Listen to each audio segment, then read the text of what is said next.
All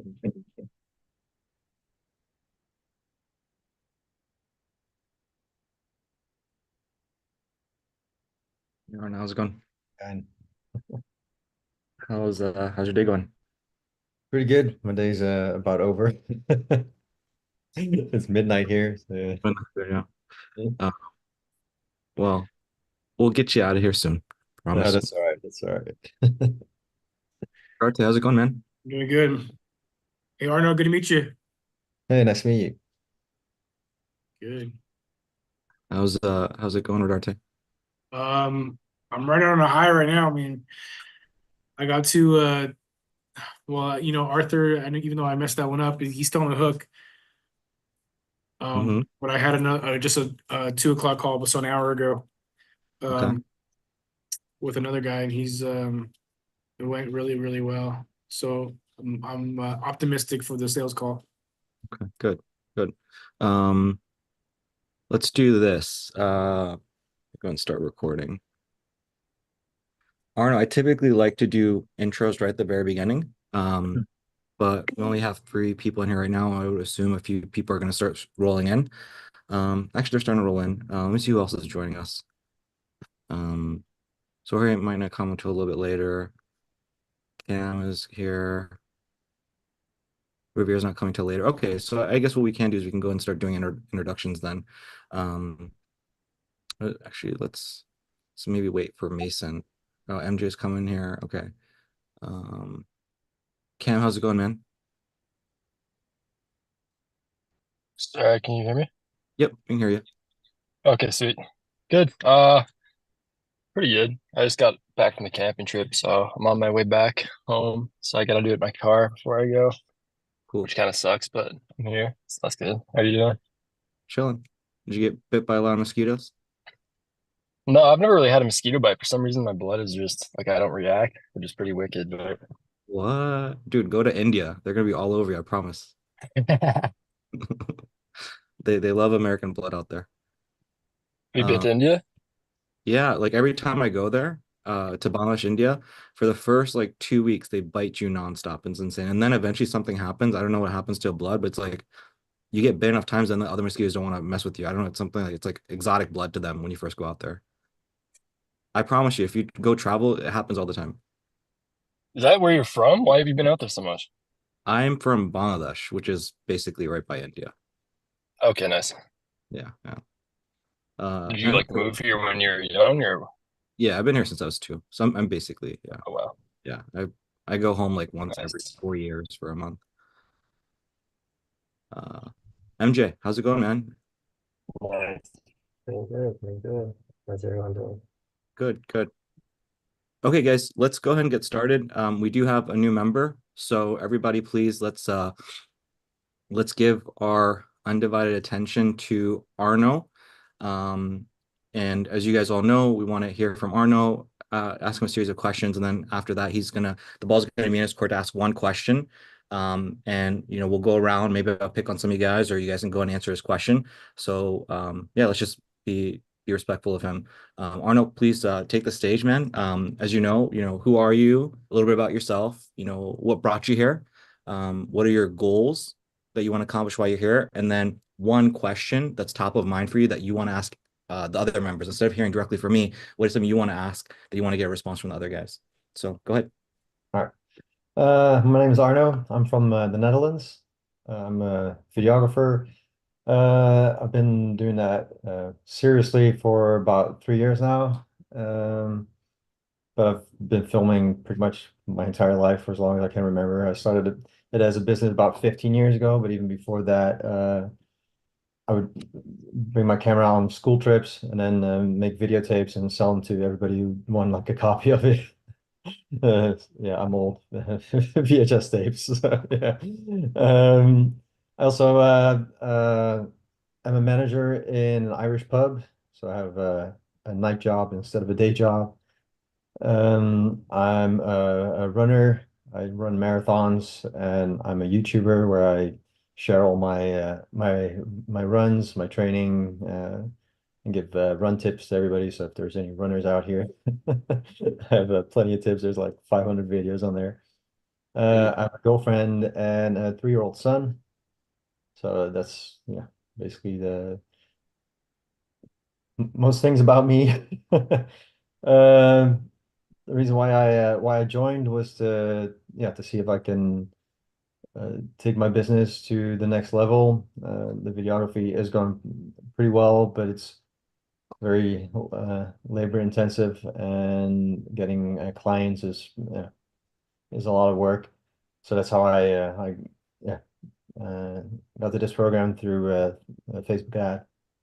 Um, I'm hoping to somehow find a way to, at the moment, combine it with my videography, and then eventually transition into doing this so that it could be uh, location independent, which is also one of my goals. I want to be able to travel more. We want to homeschool our son. So yeah, that way we can go places without having to take him out of school, and instead of having him learn from books, we'll take him to different countries and travel around, go to museums and teach him that way. So yeah, that's something that we're trying to work towards. Also want to pay off my mortgage, which I'm well on my way to do, but yeah, I'm still a long way to go. So that's that's a big goal. And I want to quit my 9 to 5, which is not 9 to 5. But, yeah, it's something that yeah, uh, this will hopefully allow for. Um, that's my my main goals pretty much.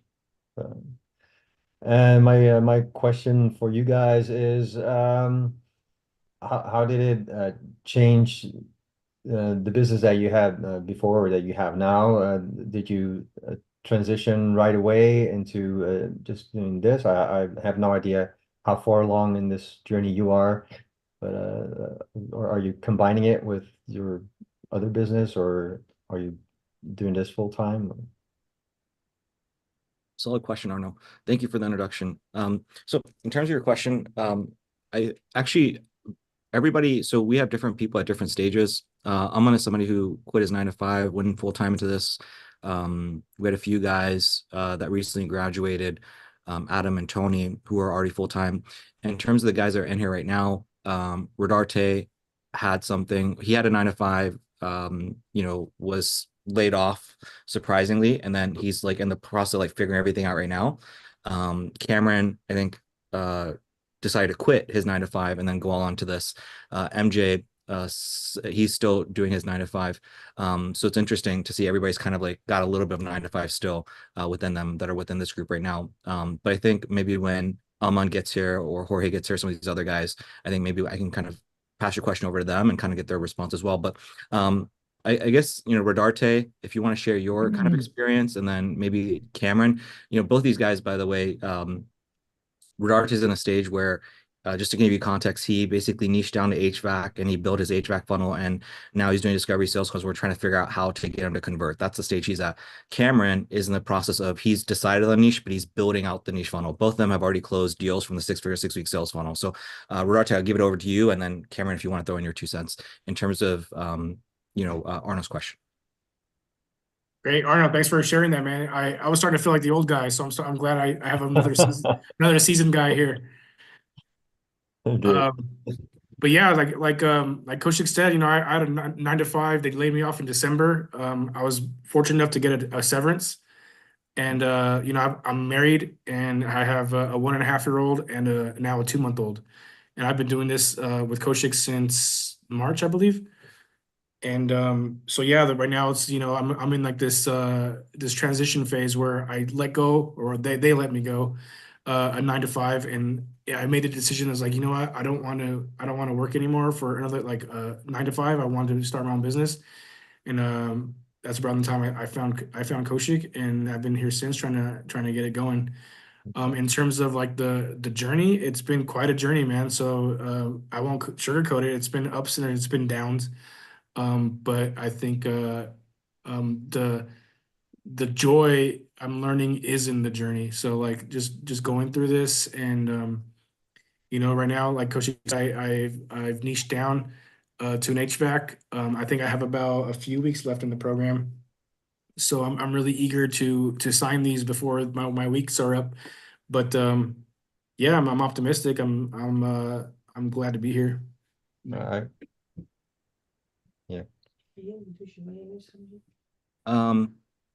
Yeah, one thing that's interesting, yeah, and you weren't here, Arno, but like, it's really interesting as I look at Rodarte, his like literally just what he just said. Rodarte is very focused on like, okay, what's the next thing? I feel so behind. What's the next thing? I feel so behind. And he did that for like a solid month and a half. And now his like language has changed where he's like learned to embrace the journey. And I think that's a very important part of it. You must love the journey. You must enjoy the journey. So that's just one thing I wanted to kind of point out, and maybe you'll kind of notice that as in your experience as well, Arno. As you go through it, I think you'll start to love the journey and enjoy the journey. As time, I think that's the right thing to do, and that's how I see people growing. Yeah. Cameron, anything you want to share with Arno? Can you hear me? Yep. Um, I'd say my advice, I swear it's pretty boring. But my advice would be just to keep asking questions when you have them and just keep finding solutions as soon as you have them. Um, Go high level. I don't know if you've heard of that, but it's like that's a platform that you will be learning about. And they have a thing where you can join a Zoom call where it's basically just one-on-one customer support and just utilize that like crazy. I think when I was doing my 6 week funnel or 6 week 6 figure thing, I think I had like 20 calls a day with them. Like it was as soon as I got my answer, I was like, all right, thanks. Thank you so much. Like that was a headache. And then as soon as I exit the call, the next 5 minutes of me doing my own thing, I'm like, no, I have to go on another Zoom call. But it's like the whole thing is great. So I just say utilize that and then utilize the mentors. Coach Sheik and Mason are great at responding really fast and they like have all the answers. And if they don't have the answers, then you guys can work on them together. But they'll give you good guidance. So yeah, just use the tools that are provided to you and the tools that you have provided to you. And this are stupid powerful. So yeah, just don't stop. And you'll get to the next step. Just keep going, keep trucking, and you'll make it there for sure. All right. Thanks, man. Thank you for that, Cam. I have one question I did want to ask you guys, and I want to ask this on your behalf, because we spoke about the 6 figure 6 week, and then we talked about video licensing and all those different stages, and so I wanted to ask these guys, and just to plant a seed, and then again we'll take the journey as we take it with you at the pace you want to go, Arno. Whether you want to do the 6 figures or where you do on sevens, and guys, let me give you some context. Arno's in a place where he really wants to. Cameron, he's the opposite of you. Cameron, you're like, I don't want to do any video. Arno's like, I want to still do video. I love video. And he's trying to Right. figure out how to combine the both of them. And so his mindset is so like on like, hey, the 6 figure 6 weeks seems simple enough. And he's considering just kind of doing that and like rolling with that and seeing what happens with that. And then maybe he gets more and more successful with the 6 figure 6 weeks. And then he stops doing less of his video stuff. And then maybe he's doing this full time. And so he's not necessarily like you, Cameron, were very focused on like, dude, let me just do a 6 figure as bare minimum as I can and then get to the 7 figure stuff. So I guess my question to both you, Cam, and Roberto, and I'll ask you first, Cam, is like, what made you decide like I don't want to do a 6 figure and I want to do a 7 figure? And again, Arnold, just for you to kind of have some context for the future. I guess, or like, could you have seen yourself, Cam, like sticking to the 6 figure 6 week sales funnel? Kind of like an overall question, a little bit. Maybe, So yeah. just to be clear, the 6 figure is kind of like just general, and 7 figure is what I'm going to right now. Yeah. Yeah. Well, like I'm lucky enough to have like a background in what I'm trying to niche down into. And I think there's so many opportunities there where they wouldn't be in the 6 figure, which is just kind of general and whatever you can get is just get whatever you can get and try to make opportunities off of what comes your way and you can utilize. But I think the 7 figure has opportunity for me to hone in on something that I'm good at and make money through that. Like be good at something and people will pay me for it because I'm really good at a certain something rather than just trying to find all these specs in the air and making something out of them. That's kind of my biggest reason. And I think I would just have so much more satisfaction at being good at one thing and making ideally more money off being good and known for one thing and being able to get way more results for people from that one specific thing that I put all my time towards rather than just being a jack of all trades where I can get you results, but they're not like astronomical compared to what I think I'm able to do if I hone in on the 7-figure strategy. I don't know if that's a good answer, but that's kind of Yeah. what. That makes sense. I'll elaborate on what Cameron said, Arno. So Cameron's background is in HVAC and air ducts. And so what he was really good at is he would go in and let's say they had to replace an air duct thing, right? A low ticket thing, maybe a few $100. He would go in there, step his foot in, and then he was really good at sales where he would walk all around. He knew exactly because he's done so many reps. He knew how to maybe take, again, I'm just using random numbers here, Cameron, you can correct me, but it's like, let's say the average order item is like $200. He knew how to take that from $200 to like $2,000 through walking around and selling people. And so he got so good at that. Now in his mind, he's like, dude, I'm just like really good at that. So all I want to do is I just want to go after air duct business owners and I'm going to get them more leads, but then I'm going to teach them all my sales stuff to take their average order value way up. And so that's his mindset. He feels like he can do really well because of his experience and his background. He feels like he can make way more impact with that as opposed to 6-figure, 6-week sales when we have a chiropractor here, a dentist here, this, and you're figuring everything out. You're doing okay results for everyone. He thinks he can be world-class exceptional at that one thing. And that's why he's decided to go all that. Rodarte, what made you decide that you wanted to, instead of staying at the 6-figure, 6-week sales, want to progress to 7-figure? Was it just a natural thing, or did you have a specific reason as to what made you do that? For clarification, that's what's it? The 6-figure, 6-week was what we started with. That's the free video commercial offer. Uh-huh. So what made you, and so you could have like kept that funnel running, kept getting the leads, kept closing deals in a bunch of different niches. Yeah. What made you decide to pursue what we're doing now, which is obviously more challenging? You have to think more for yourself. What made you decide? Well, honestly, just the financial freedom, right? I want, my wife is a nurse. She works nights. She's currently still on maternity leave for another month or so. But she's going back, and my goal is make it so she doesn't have to. Well, she'll never quit, but make it so she can only work or only has to work maybe like one night a week. So I know in order to do that, like my income needs to be up. My 9 to 5, it was a good, okay paying job. Between the both of us, we did great financially. And then got the rug pulled out from under me, and that's when like I started thinking like, why don't I work for myself? Why, like, instead of like, asking for raises every year, like just start my own business. That's when I found you. And then from there it was like just seeing what was possible. As far as like niching down, building up, and then hiring people to do like all the small stuff. And it's like, okay, my mind went from like here to like, oh, this is possible. So I mean that's basically where I'm at. Thank you for that. So I guess Arnold, for Rodarte, it was just like, as you progress, you kind of see more and more of the light. That's something I've kind of heard through everybody. Things just make more and more sense. And I think he just saw the opportunity, just saw, okay, I see where I could be with the 6-figure, but then with the 7-figure funnel, and if I really hone in on this, what I think the opportunity is. So that was, I guess, like his perspective. So I don't know, hopefully maybe that gives you a little bit of value, maybe plant some seeds for the future in terms of how we progress and work through things, Arno. Arno, do you have questions, comments, concerns, any thoughts before I hop in and start helping the guys out? Anything you want to share? Any question you want to ask? No, I've been busy with going through the videos and setting up the funnel. Yeah, I already asked you a couple of questions in Slack. So yeah, Okay, I'm excited to get on with that. So yeah. good. I guess because do you have any specific questions that I could answer? Because I didn't. Yeah, do you have any specific questions that you wanted to go over other than, like, I can see the tech question that you've got for Mason. It seems like you guys are working through that. Yeah, I sorted that out with the calendar and everything. The only thing was the what you said, for the domain, to have the homepage something else. I haven't figured out yet how to actually put something else on the homepage uh, in the funnel, because the funnel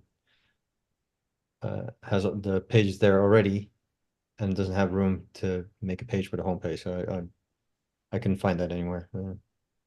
Okay, yeah, that's something Mason could definitely work on with you. Yeah.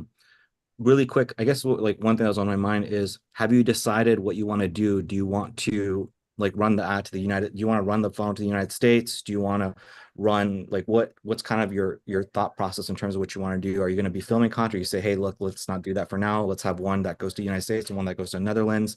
What's kind of your approach as of right now? For now, I'm sticking to the United States. I've changed the funnel to Michigan. I'm not sure if I'm going to change that yet because I didn't know that with the Go High Level you have the phone number and everything on there. I picked Michigan because I have an account with OpenPhone, so I already have a Michigan phone number. So I figured I'll pick Michigan and try and do that. But now through the system, I can actually use a different state. So I don't know if that would make sense to do it somewhere else. But Gotcha. So you're of the mindset like, hey, because of my phone number, if I target Michigan and I have a conversation with people, they're going to be more receptive to answering. That's kind of the mindset. yeah. Okay, that makes sense. So my suggestion is still this. My suggestion is like, let's do Michigan. So you have one funnel for Michigan. And I would still encourage you to have one that goes to Netherlands just so you can kind of learn and see what happens. Okay. And the reason I say that is let's say we have, ads running to your Michigan funnel and then ads running to Netherlands. And let's say your cost per lead and cost per acquisition, like cost per click, cost per lead is the same for both. You might come to find like, dude, let me just go and shut off Michigan and just work with Amsterdam because you're going to have an easier time conversating with these people. You might have some people that are local to you that you're going to be able to close and then go shoot videos there. I think that would be more along the lines of what you're looking for, I think. Okay, and leave the funnel as it is with the videos, everything in English. Yep. Okay. And the difference, and you might want to make a note of this. I briefly went over this. When you go set up your ad set and your ad, just make sure when it comes to the language, select English all. And what that's Yeah. going to do, it's going to find your English speakers within the Netherlands. Okay. I'm sorry, within Amsterdam. And that So yeah, those are my only thoughts. Anything else that's brewing in your mind, Arno? No, I'm just learning a lot. So It's normal. All right, well, I'm gonna get started then. I'm gonna work, through the questions. You want to hang out for as long as you want. You have to get going. You want to bounce, whatever. It's totally cool.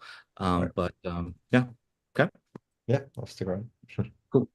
All right, Rodarte, fill us in on the juicy details, and then we can start maybe working through some of the questions that you asked this past weekend. So what happened with this like discovery call that you're like, hey, you're over the moon?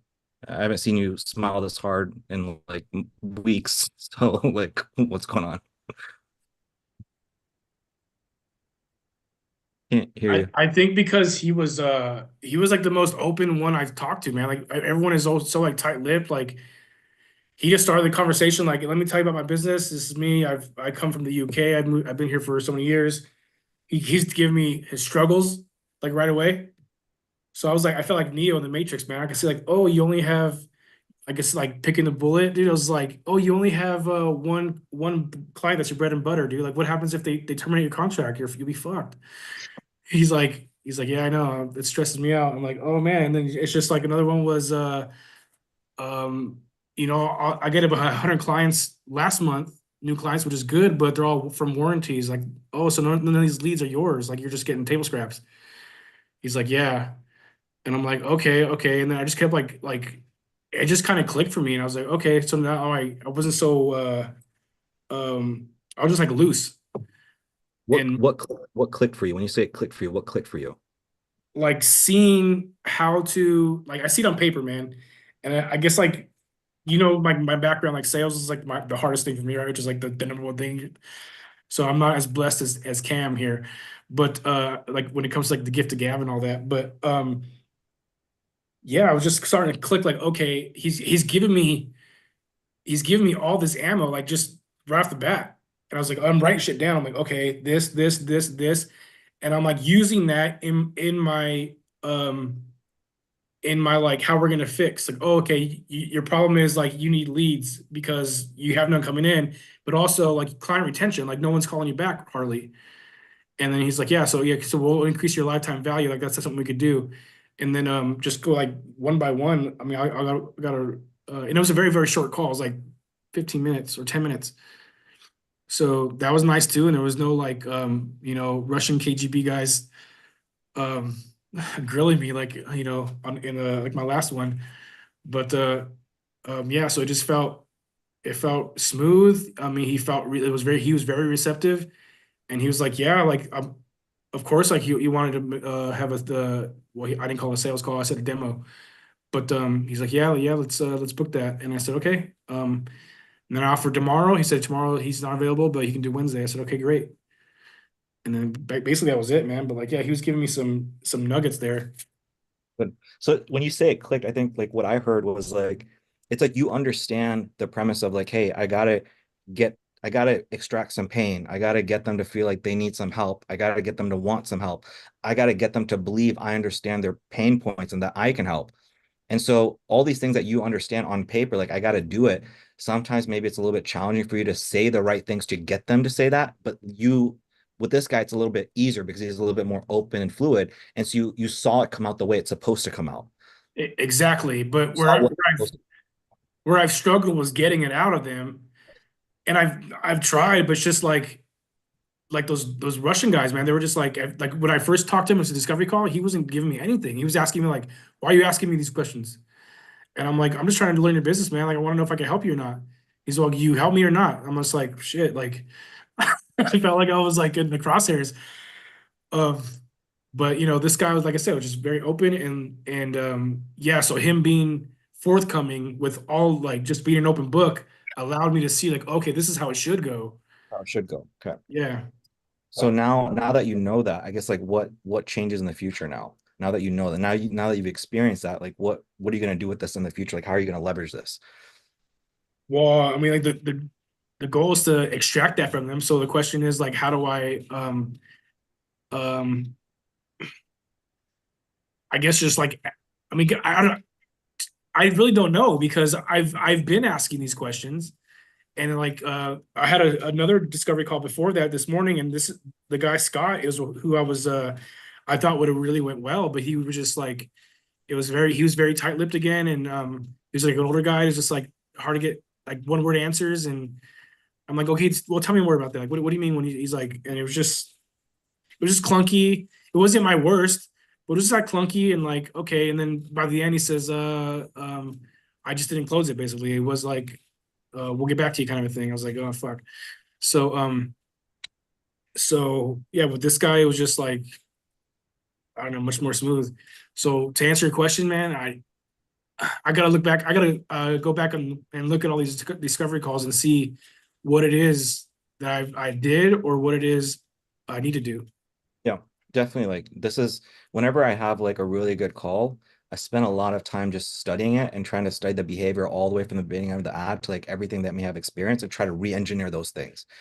You know what it reminded me of? Okay, like back in my single days, man, like when like approaching a girl, it's like I get on like this like the fear comes on and so like you just jump in like once you're in it like okay you start loosening up and then it's like oh you get her to laugh like okay yeah I'm cool like whatever like you like me I'm a funny guy like that kind of stuff like that's how I felt with this guy Nash. It was like I at the very beginning it was like a little nervous and then like oh he opened up and it was like okay I could like even my posture. I'm glad it wasn't a Zoom call because it was just audio call, but I was like, okay, I'm like much more relaxed. Like otherwise, I'm like, Yeah. like, you know, like tense.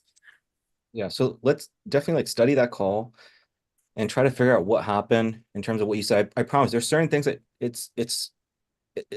obviously some of it is him, but I'm willing to bet there's some things that you said, and it's not even just what you said, but it's how you said it. I promise you, there's some things there. The other thing that I really like about when this happens, what I was trying to get at when I said like, hey, how are you going to leverage this? What I meant by that is now that you know what a good response looks like for something, you know like the best version of it. So now you ask questions before you ask a question, you're not sure like, am I supposed to be getting this response? Am I not supposed to be getting this response? You don't really know, but now you have something to compare it to. So if this is a conversation you're having, this guy's this cold for a certain question, and this is the response you got just today, you're gonna keep staying on it to try to see if you can get him up to this level. And of course, certain people are not going to get that high. But now you have context, and that's the most important thing, I think. Like when you have one of these really good calls, that's what you really want to grasp onto is now you know what good is. Yeah.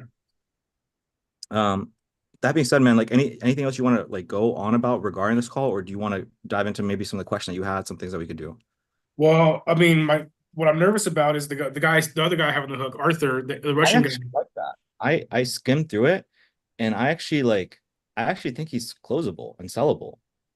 Yeah, He's that's what I'm saying. Like he's on the hook, and he's been texting me today, and I've just kind of like I've been waiting for this call to get some answers, so I know what to tell him. But I'm like, hey, I'm on the road today. You know, I'll hit you back when I'm home. But he wants to see the links of past. He wants to see the links of the past videos I've done, which I'm like, I was able to. I don't know if you saw me dragging the video in your template. I just skimmed around. I'm still trying to find that place that you're talking about. You said 1:14:20. Yeah. Trying to understand. I'm trying to understand like why he needs the video. So we can like play this right now. Oh shit, I'm in the hot seat. On our account. That's like a cloud account. Sure, yeah. Okay, I get it. So in this condition, you're supposed to have a scope of different phone numbers. How many numbers for like outside do you have? We have a phone number for every client. So each customer separate phone number. Is that correct? Yes. By the way, this guy, I don't know his experience with paid ads and funnels and stuff for Darte, but this guy knows his shit. I really like that about him. Like he Yeah, seems I go high level. didn't like that about him because I didn't know he knew more than I did. So I was like trying to bullshit this guy, you know, like that's what it felt like. Yeah. And But I'm like, oh yeah, my tech guy handles that. I'm like, I know it's a shitty answer, but otherwise, like I didn't want to be sweating on camera and be like, and fucking just like eject. right. No. The reason this is good though is that he's not somebody you have to get to buy into this. He already believes in it. That's why I like it so much. He already believes in ads. He already believes in funnels, CRM, automation. He believes in all that stuff. So it's just a matter of you being able to convince him that, you know, your stuff is superior to maybe what he's looked at in the past or what he's experienced.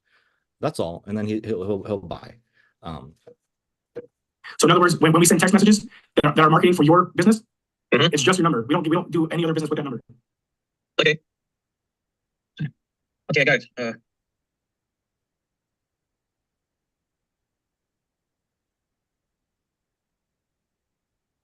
What's going But on? yeah, his brother just like triggered a thought for him, and that's what it seemed like. His brother just said something. He's like, "Oh yeah, can I see some examples of past work?" And I brought in the HVAC video that's in your template. Okay, so that's where this question. That's also what I'm trying to get to. I'm trying to understand like how it ended No, up. it's like where I tell you to go 1:14:20, I believe it is. That is, I see if there's something better or something wrong with it, or you lose any other way of controlling from your side. I would like to know that. Well, 1:14:20 is where It's great that you have a and Yes, that's great. and But that doesn't answer my question. yeah, but yeah, I don't know why, but it I don't know what's going on with it. I'll try one more time. I was going a few seconds before Darte because I wanted to catch if there's anything that was going to lead up to it. got it. So I'll go right up to 1:14 now. Okay. So, Mike, do you have any questions, Daniel? no, I mean it looks interesting. So there are ads on our Facebook. They opt-in, so they go through the form. Is it standard? Is it opt-in means like they click on the link, they go to a form, or It's not a PCC, it's some kind of, as I understand. Actually, yes, I would like to see the ads that you already done for HVAC company. If you have any HVAC company, will you please show me the video that you have done for them? Yes. 1 second. Okay, so this is what I thought it was going to be. So he's not, I don't think he's directly asking you, and this is what I was asking you, Darte, what you think would be accomplished by sharing the video. Sometimes when people ask something, they ask one thing, but they mean something else. I promise you, if you just show him a few different videos, it's not going to do anything. What he's asking about is like, hey, you have this ad, you have this, but he doesn't really like, did you talk about video throughout this? Because this is a photo ad, I would assume, right? That you showed him? I thought it was video. Maybe it's not. Yeah, it is photo actually. But no, yeah, I talked about video, and I even Okay. told him I was a video guy. I used to be a video guy, and but yeah, I actually later on, he asked for a sample of the video. I drag into the screen the landing page of the Bull Mountain something or other. So first of all, make a note of this. Don't say you're a video guy anymore. Don't say you're a video guy. Don't talk about video. because this will happen. Because right now he's fixated on thinking like video is the solution. Now you got to make your video sound sexy as hell. You got to make your video sound like some magical thing. Like, oh, look at this video. We have a bunch of data from an algorithm, hundreds of thousands of dollars worth, and this is like the hook that actually works. You have to sell him on that. If you just show him a really cool video, it's not gonna do shit. I promise. Like he's just asking questions now. You don't have to send me the link, but I will appreciate you sending me the link. Just the internet. It feels different. I can show you right now if you want. That will be awesome. I'll appreciate it. Okay. Second. How can I have the leads Send to you. sent to my CRM, which already been pre-saled? How can I have another question, Daniel?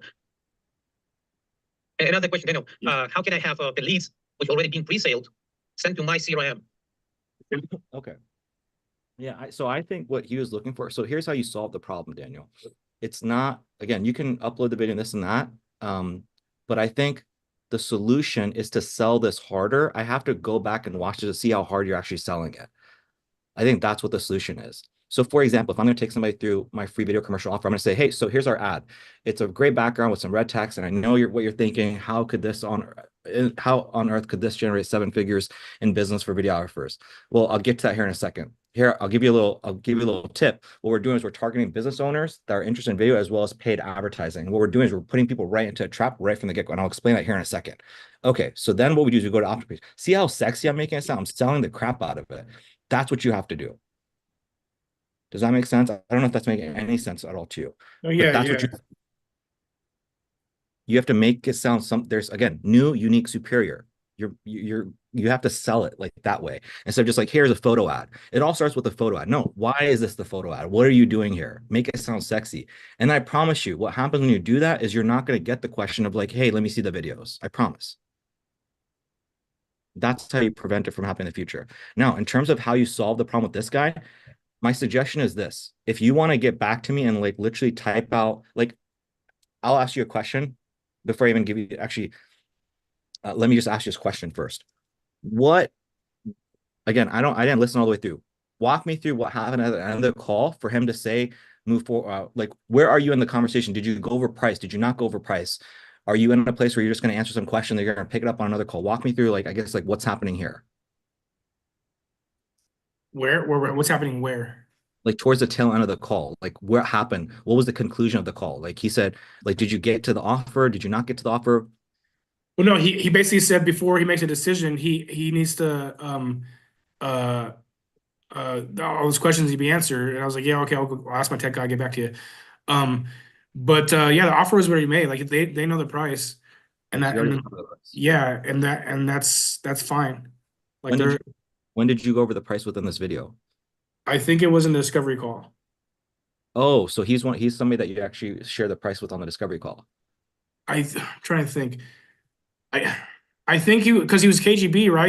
He's like he asked me like interrogation style. He was just like, no, I need to know price. I'm like, okay. I'm like, can you afford $30 a day for ads? He's like, no problem. I could afford 50. I'm like, okay, great.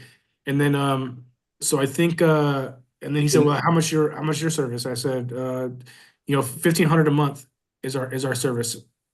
Maybe it was this call. I don't think it was this call. It was it might have been this call. Okay. I have to scrub through. I'm sorry. They're all blending together right now. Sorry. Okay. So okay. So you have this call. He's asking all these questions. You get to the tail end. I always tell everybody, don't just trust me. There's people that talk about it. Mouse. Awesome. It's a good selling company. Where is it located? New York? That was Oregon, I think. Oregon. Yeah. I will say, I think you shot the video, didn't you? You were in Oregon, weren't you? Did I say Oregon? You said Oregon, I think. Yeah, I told him we outsourced it. Okay. I was trying to go for like, oh, this is so long ago, man. There's so many I don't barely remember. That's what I was going for. Gotcha. Do you have any other companies? Yeah. May I have a video? Is this something can I send you? I'm sorry to That's okay. Leo. I just have a wife with 2 babies and she's texting me right now. Okay, that's fine, man. Can you just send me the link for them? I will go through them. Yeah. And another question, the short question, very short. Like, who was doing? So you ended the call, Mr. Rodarte. You pieced out. My wife was struggling. Yeah. It's okay. I'm making fun of you a little bit. But yeah, he was like saying, just going over like the same questions. Like, So and he I'm was like, It sounds to me like he was ready to keep having the conversation and it could have been closed on this call. I'm just trying to get context. I'm just trying to get caught up to speed on what happened. So based off of all this, What I didn't want was to, like, he just sounded like very cut and dry, like, just get to the point kind of guy. So I didn't think it was my best opportunity was just like to shoot from the hip and be like, hey man, this is my tech guy stuff. I just kind of like do like the video work and that's my side of it. We kind of do. There's three of us that work here together, and it was like pulling shit out of my ass. so you no longer do the video side. You can no longer say I have a tech guy that takes care of all that. No more. So just for the future, you got to have better start bothering Mason in the questions so you can have better responses. So when it comes to this guy, in my opinion, here's what I think you should do. Again, it just depends if I don't know if he's too short and short with you, but I think the move would be, hey, Arthur, just had when was this call? This call was yesterday. Okay. Yesterday, so yeah. Have you been texting him back and forth? What's the conversation look like? Today. Okay, what have you guys talked about today? He actually called me and was asking, hey, can I get the links to the videos? Okay. So and I was like, hey, yes, sorry, I'm driving today. Like I said, I have my call at I said by 5 p.m. our call's over, and I said I'll be home by around 6. I'll text you then, or I'll get back to you then. So here's why He said, okay, no problem. So here's what I recommend doing. I'm shooting from the hip here. I'm guessing. I think that he would do it. If he's following up with you, dude, this guy's hungry. He wants to buy your shit. He wants to buy your stuff. And so what I would do is this is why I was asking all the questions. I would address all the questions in a Loom video. And I would start the video out, say, hey, Arthur, I want to create this really quick video for you. I'll make it as short and fast as possible, but I wanted to address all the questions that you had. I'm going to go and outline these one by one. I'm also going to timestamp them for you just to respect your time. And then literally just answer all of them. And then when it comes to like the video, also, Arthur, I know that you asked about, more video work. And then you can go ahead and do what you said. You can go ahead and do what you said. And you say, I'll go and link to a few different videos that we've used. And either these are used within ads or they're used within the funnel. It just depends on what strategy we're using. It just depends on the HVAC company itself. So now you've satisfied all his questions and you have access to these videos. And also maybe at the very beginning of your video, very important, at the very beginning of your video, maybe listen back to what I'm just saying right now, 41-minute, 15-second mark. You also want to lead with, so I'm going to go ahead and answer all these questions for you. Again, to respect your time, make this as fast as possible.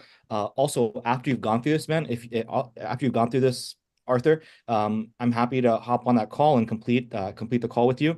Just let me know just let me know a day and time. And so then have a call to action at the very end of the video as well. So there you have it, Arthur. Those are the things that you inquired about. This is what I've got for you for my tech team. Again, if all this sounds good to you, let's hop on that call, answer any of your questions. And then if you want to rock and roll, great. Or if you have more questions, we can certainly run through that. And then that next call should be your close call.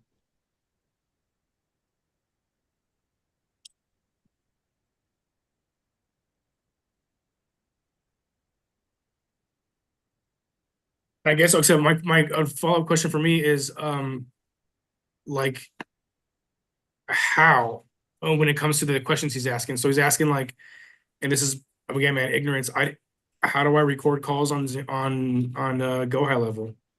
So I didn't think he wasn't asking you that. What he was asking you, Rodarte, and again, you got to just get better, bro. Like, that's all I can tell you. You just got to get better and get more knowledge about this stuff. What he was asking you was this. He was like, you were telling him something about using Loom. And he was confused. He was like, why do you use Loom as opposed to Go High Level's recording feature? And I think I typed this out for you within our messaging back and forth. That's what he was asking you. So he and you guys are talking about the complete different things. So what you need to do is, hey, Arthur, you had asked about recording within Loom versus Go High Level. I wanted to confirm with you, yes, 100% record everything within Go High Level if that's what's easiest for you. We simply use Loom to record the calls. We use Loom as a separate software to record the calls so that we can record the calls for training purposes. This way we can provide support. That's what you use Loom for, and that's the response you should have given him. So I just gave you one example. What the best thing to do is, again, just like type out all your questions and then type out what you think the answers are, and then work with Mason to get the appropriate responses. Okay.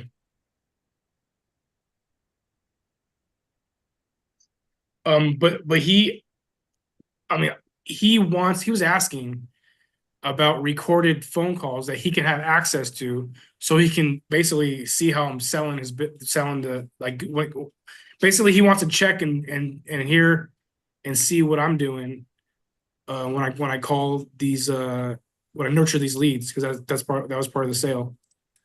Okay, you have two options. One option is you just completely bypass this and make the rest of your Loom video so good that he doesn't even think about it, which I've seen happen and people get away with that. Or option two is, again, I'm just telling you the game. Have a conversation with somebody and doctor it. It's up to you.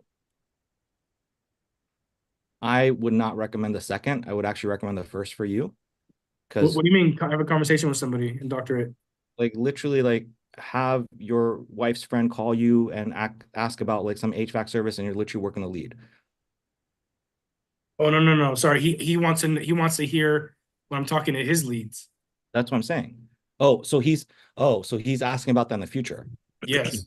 Yeah. So by the way, I don't know that I would be saying that if I were you. That's another thing that I would say. You don't want to shoot yourself in the foot again, man. You had that issue with the Pilates lady. I don't know if you're leading with that and saying like, hey, I'm going to be working the leads and talking to them and da da da da da. I don't think you should make that a selling point. You're going to shoot yourself in the foot again. The way Aman and some of these guys say it is, hey, we're going to take care of the leads for the first week. We're going to work them, nurture them, take care of them. And then what we're going to do is we're going to provide you with training so that you can take over. We like to do this because every market is a little bit different in terms of how to speak with these leads. I don't know if you like, please like listen back to what I just said. You can have that kind of a conversation on your sales call. But I don't know if you're leading with like, hey, part of your service is you follow up with the leads, nurture them, and sell them and all stuff. I would not be doing that. I know I'm not answering your question directly. I'm just telling you this is something you want to avoid because you're going to hurt yourself. Now, in terms of him asking a question, just respond. Be like, hey, Arthur, yeah, you're 100%. Hey, Arthur, I just wanted to answer your question regarding, how we nurture and work your leads. For the first week, what we do is, and again, I don't know if you want to say the first week, you might shoot, because if he thinks that you're going to work all of his leads forever, that might actually hurt you. I don't know if you already kind of gave that impression, but if you can, the best thing would be to say is like, hey, so what we do initially is we work your leads. They come in, we have a conversation, we nurture them, and all of the calls are recorded so that you and your team have access to them so that you can take over the nurturing and sales calls. Your team can. Does that answer your question? Or are you confused?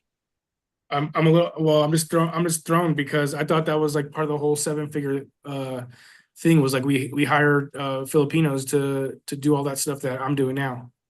No. So every that's like a nuanced detail. Do you cut your hair in a faux hawk? Do you shave your head? Do you color it red? Everybody does different things with their hair. So who works those leads and how those leads are worked depends. And we're not there yet. What Aman did, for example, is Aman would generate leads for his clients and his clients would work all the leads. Now, what me and Aman are coming to find is that some of his clients work the leads, some of them don't, and it's just a control issue. And so because it's a control issue, now what me and Aman are working towards is we're working towards hiring people in the Philippines to work all the leads for all of his clients.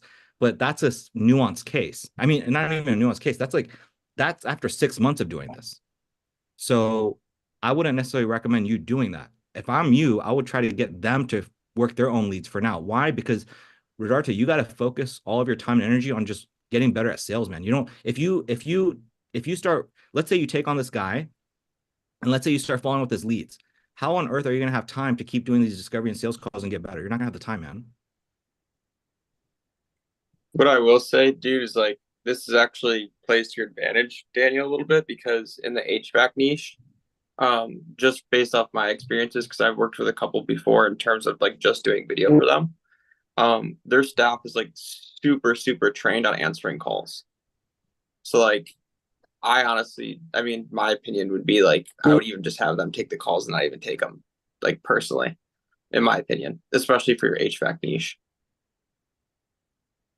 Okay.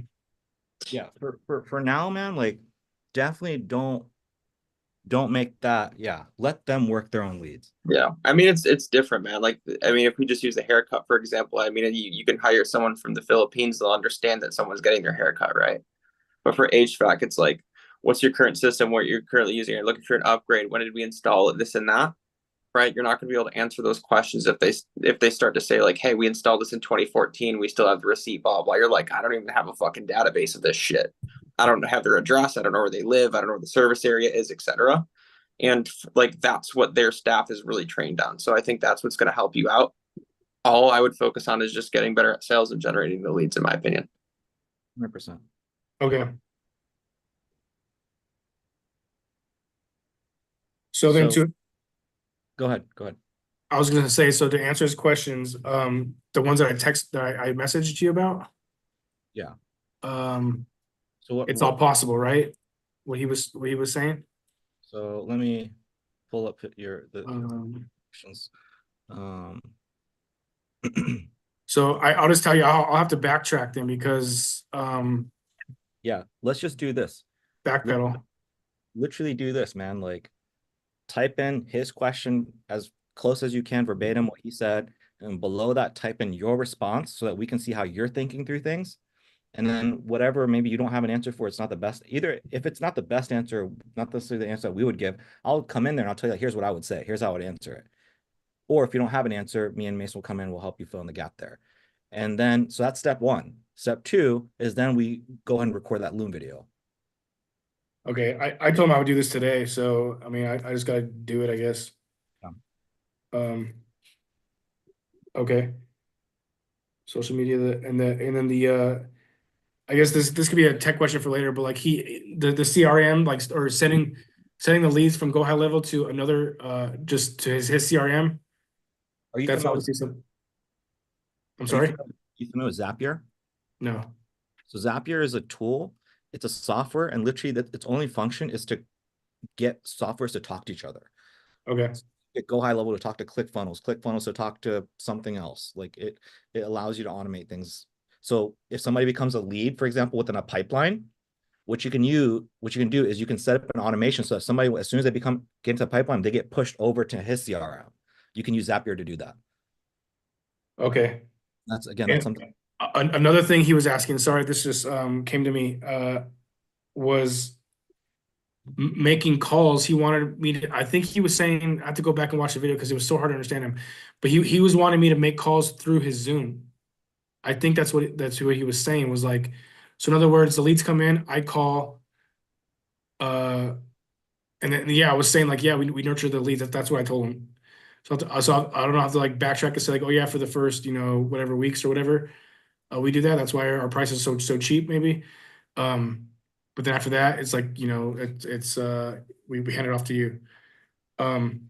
But he was wanting me to make the calls through his Zoom. So he has access to it. So Does that make sense? So what I would say is, that doesn't make a whole lot of sense to me because phone calls are not used. You don't use Zoom for phone calls, right? You use Zoom for video calls. So it doesn't even make sense. So I think maybe there's some miscommunication there. I think maybe what he was saying is using his Go High Level to maybe make calls. So what I would say is when you want to address this, you can say, hey, so another thing you mentioned, James, is using your software to make the call so you have access to data. I just wanted you to know that I did hear you understand that. And yes, we will be using your software to make sure that everything is within your system. So you're being vague about it and just telling what he wants to hear. That's what I would do. And if you want to even go add a little bit spice to that answer, you can say, hey, James, so another thing you mentioned is making calls through your software. So if that's something you want us to do, for example, making the calls through your Go High Level, yeah, that's literally what we do. And I'm happy, we'll ensure that we get that taken care of so that you have access to all the calls, you and your team have access to all the calls. Okay, so just kind of making it vague. So like, let me see if I can repeat that. Like, so using he wanted to go use his Go High Level to make the calls, which is something we can do. Yeah. So it's like, Okay. yeah. So, hey, Okay. James, another thing you mentioned is having access to all the calls. And I just want to let you know 100%, like, yes, our operations ensure that you have access to all the data, including all the calls. So if, for example, you wanted us to make the call through your Go High Level, that's actually what we typically do. And so if that's what you're asking for, boom, we're good to go regarding that. So hopefully that clears that up. James, next question. Okay, but then he was saying about his account, his Facebook account, running ads and paying for ads on his account. So how does that even work? How do I even charge him? Yeah, that's like normal, dude. Like that's actually like that's usually like how most agencies do things when they start out. So what you would do is he would pay you $1,500, like your service fee or whatever. So you would get him to pay you $1,500 so you asked him, you said, hey, look, what's your service fee? You said 1,500, didn't scare him. Good. Collect $1,500 from him, put him on a subscription. Perfect. And then what you do when you onboard him. So I don't remember if it's been a while since you onboarded that other lady, and maybe you onboard her differently. What you typically are doing is you're getting them to give you access to their Facebook, to their Instagram, and to their ad account. Once you have access to their ad account, you literally go into their ad account and run the ads on their behalf. And so it charges directly to their card. Okay. You look a little bit concerned. No, I'm just processing that. Yeah. So far, maybe you've been for that lady, were you running ads on your own ad account? Yeah, because that's the way I was showing the video in Okay. your videos to how to set things up. Gotcha. Yeah. So the difference is in this case, you just are going to get access to his ad account. And then once you have access to his ad account, you just go in there and you're going to run the ads. So let me clarify. When you ask him for access to his ad account, what's going to happen is when you log into your Facebook Ads Manager, you're going to see his ad account in there. Yeah. So for example, if I come into my ad account right now, so my ads manager, so see how I have like these different ad accounts. So this says Kaushik Ahmad ad 2. This would say KGB ad account, for example. It would be his ad account. And then you would select it and then you would run ads on behalf of it. Okay, So, can I show you how mine is set up? it's not gonna appear until you get access to his stuff. But yeah, you can, if you want to share with me, I'm happy to look at it. Yeah, if you don't mind, just because.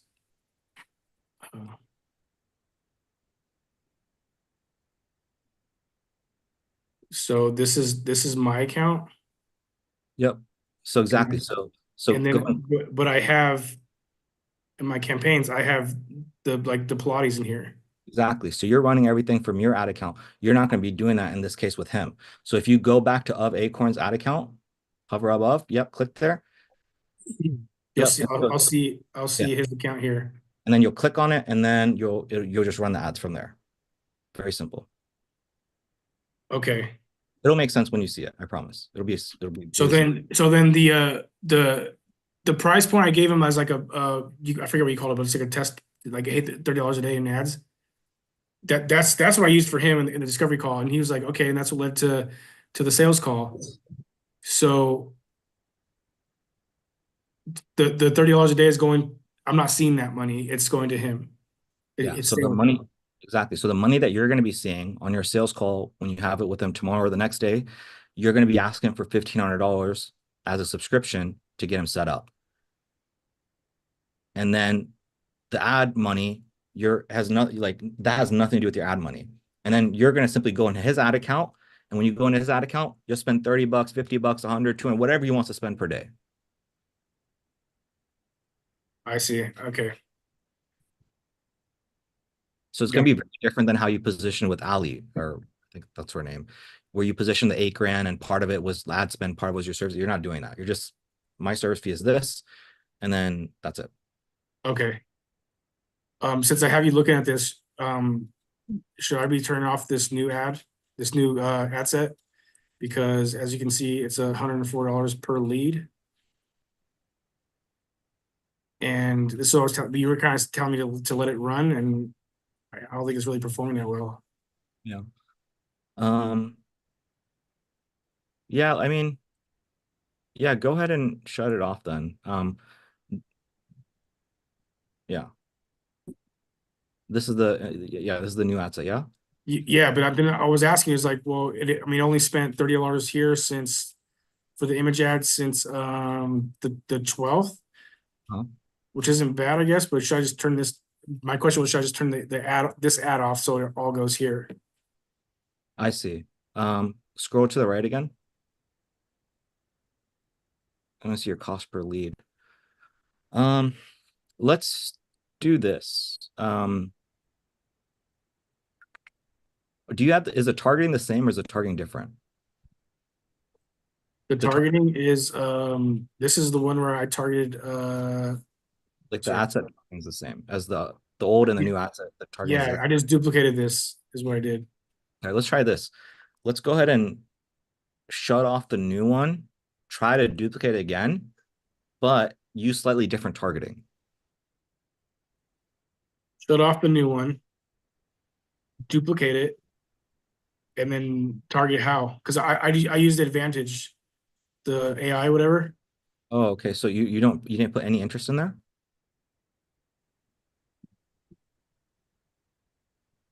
Oh, I see this.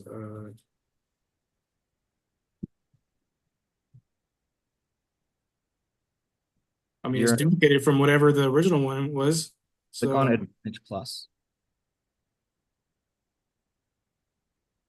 And then let's Does that scroll. circle show up when I do that or no? Yeah, it did. Why are you Oh, hacking? Are you hacking our ship, bro? Keep scrolling down, Rarte. Let's see if you can see if you have did any targeting. So yeah, that's what I meant. So actually, no, that's your exclusions. So you have no interest that you're targeting at all?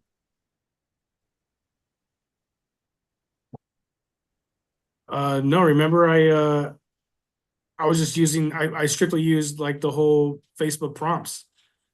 Okay. Close out of this real quick, please. I just want to double check one more time that there's nothing. Go to the targeting section.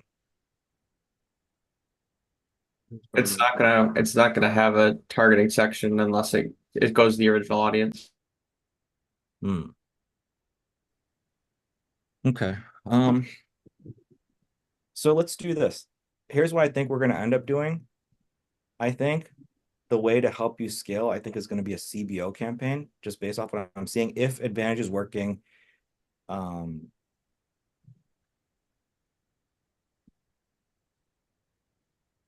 think what's happening, this is a theory, but my theory is that you have two ad sets interests that are competing with each other, potentially. That's what my theory is. So let's do this. Let's go and just like shut that off and just try it again. Let's try it one more time and just see what happens. Shut what off? So basically the ad set that you have, that's 8, 12, 24. We're just going to do everything you did with that ad set. We're just going to do it again. And we're going to see if the new ad set is going to give you cheaper costs per book call. Okay, so I'm turning this off, yes?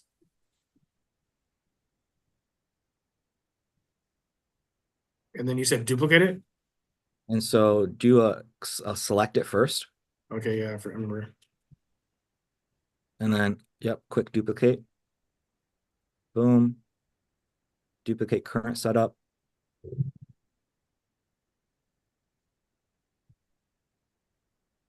And then just change the date, the way you title it.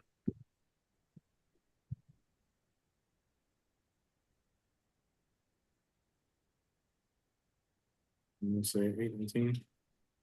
Yep. And honestly, like, I mean, your numbers aren't bad. I mean, even for that ad set, it was like $100. That's not bad for a book call. Well, the old ad set that we try to get better from is now like $50 a lead. So that one, like new one's like doing worse than the old one. Yeah. So that's what I was asking. Let's see if we can bring this down to $50, and then we'll just play it by ear. We'll see what happens. Let's let this rip for a few days, and then we'll see what happens from there and make a decision. Okay. But the fact that we have the old ad set firing, it's giving you these solid leads, like that's a really good sign.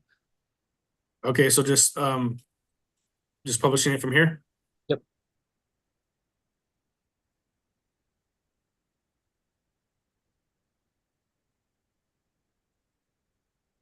When you published that new ad set, you did 30s? Okay, that's fine. Just leave it. That's fine. Rodarte, what else you got for us, man?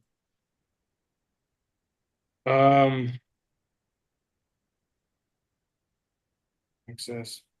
I don't know. I mean, I got the answers. I don't feel as confident as with the Russian guy anymore, but that's okay. Okay. What's that? In terms of the answers? I was saying that I don't feel as confident with the Russian guy that I'll be closing this. What changed to make you feel less confident? It seems like everything I was doing was wrong. As far as like the sales call, what I was saying, how I was setting up, shooting myself in the foot with like nurturing all the leads, the price it was costing, like how like I thought when I asked you this before, you were saying start at 1,500. So that's the price I gave him. Like that was, I thought, including the ad spend, which was like, that's why that's why I thought like, okay, if you got him with $30 a lead, then like I thought like, okay, well maybe these leads are cheaper than that, and like that's how I get more money. Was like keeping that, whatever. So I just like kind of like fumbled this one, I think. So if I'm you, and if I can just like kind of address the mindset, right? Because I think that's what we need to do for a second here. Is I opened up by telling you I know what I know already. So I already knew all these things, and I told you I felt confident, right? So hopefully that tells you something. So what I'm looking at is not necessarily your answers. I'm looking at him. I'm looking at how sellable is this guy? Because there's only so much you can do, but if somebody's not open to receiving, there's nothing you can do. And so for me, what I hear is he wants you to think he's hitting you up. He's doing he's a freaking layup in my book. And so what I'm looking at is when it comes to you, don't be too hard on yourself. This is just a lack of information. But now you know. These are things, there's no way you could have like maybe known some of these things. That's okay. Now you know. No, I get it. Yeah, and he's a layup, but he's a layup for the $1,500 total, and he's a layup for me nurturing the leads, and like so all this stuff that I kind of set myself up for that I now have to like backtrack. And don't get me wrong, I'm gonna do the video. I'm reach out to him and like try to sell him, but I'm just like conveying like, okay, I learned where I messed this one up, and so in my mindset it's almost like, okay, I fumbled this one, on to the next. Yeah, and you just small tweaks, man. Just small tweaks. This is normal, dude. It'll keep happening. Yeah. Okay. What I would do is you have to make the judgment call yourself. You can either try to correct the path now by using certain words like saying, hey, James, you asked a question regarding us recording the calls. I did want to let you know, I want to clarify, I maybe misinterpreted what we said before. We will be, for training market purposes, 100% we record all the calls. And if you want us to use your Go High Level, that's actually usually what we do. And just to kind of give some context, that's usually as soon as we launch ads for the first 7 days, we're typically the ones that are handling all the leads, recording all the calls, doing all the stuff to make sure that we're able to handle we're able to talk to these people and convert them or get them warmed up for you, because every market is a little bit different. The market in New York or the market in California, they're slightly different in terms of how we communicate with them. Now, after that, what we're going to do is we're going to go and pass everything over to you. So what am I doing there? That's course correcting. You have the option to do that right now. Don't shoot yourself. Don't feel like you cannot course correct. You can still course correct. It just depends on how you say it, man. Got it. Okay. So I think you're in a great position, honestly. Okay. Questions, comments, concerns, thoughts? No. Okay. No, it's cleared up. I don't know if Mason was raising his hand. You want to say something, or maybe not? Mason, you have some things you want to share? I'll be right back, actually. Mason, if there's some things you want to share with Rodarte. Yeah, I don't know if I would go this route, because like I would not want to, like, personally I wouldn't want to take the calls in terms of like an HVAC niche, just because like I would feel so fucking clueless to be honest. But I mean, maybe what you can do is like, to make it more logical, you can say that you do take the calls, it's just a different fee, right? It's like an add-on, like a what's it called? A la carte, where like a la carte with Daniel Rodarte, where if they buy that, then you'll take the calls for them. If not, you won't, but everything else stays exactly the same. So maybe you can say something along the lines of that. And he's like, oh, we're used to taking our calls anyway. Yeah. Plus, it's not worth an extra $500 a month. Okay. You know what I'm saying? And then if he does pay you the $500, just go find someone to take the calls for you that maybe has experience in the HVAC niche to do it, and they probably will do a better job than you as well. You know what I mean? Yeah. Okay. So maybe that's something that I would do, so you can kind of weasel your way out of it. but Got it. still get the same profit margin and not have to take the calls, so you can focus on taking the sales calls. That's what I probably would do.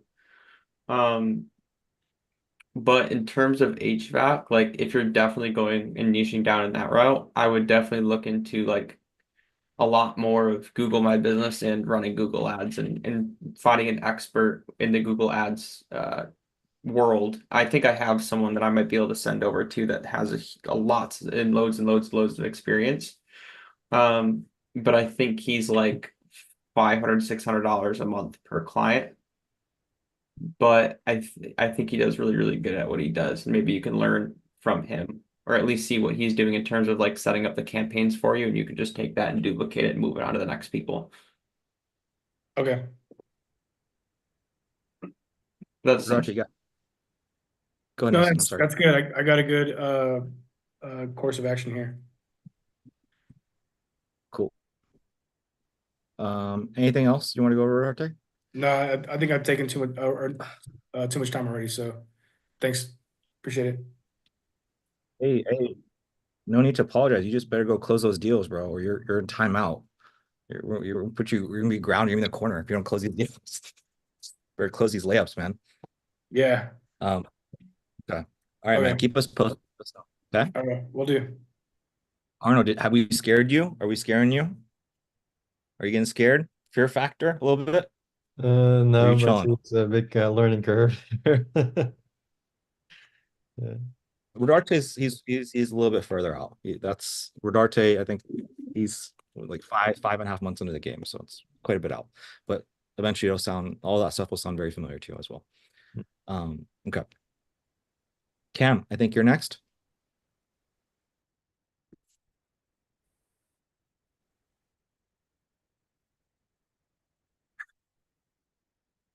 Is he here? Are you there? Or did he leave? Cam, can you hear us? Because we cannot hear you. Yeah, I think I'm lost. Can you hear me? Yeah, we can hear you. Hello? Hello. Yeah, sweet. My phone turned off like driving mode for some reason. Hello? Yeah. Do you want us to come back to you? Are you saying that like your connection is poor right now? No, it should be good. Can you hear me? Yeah, I can hear you just fine, man. Okay, sweet, cool. Yeah, I'm just driving, so for some reason my phone's turning into like drive safe mode or something. But you guys can hear me, then yeah, I'm good to go right now. You guys are good.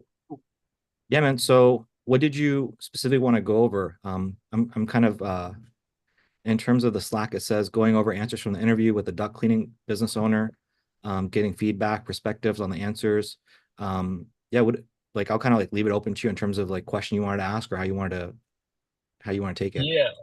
So you sent me a few things already. I think what would be really valuable to me is maybe helping me structure what to say to people in terms of reaching out to new business owners, because like my dad was an easy one, right?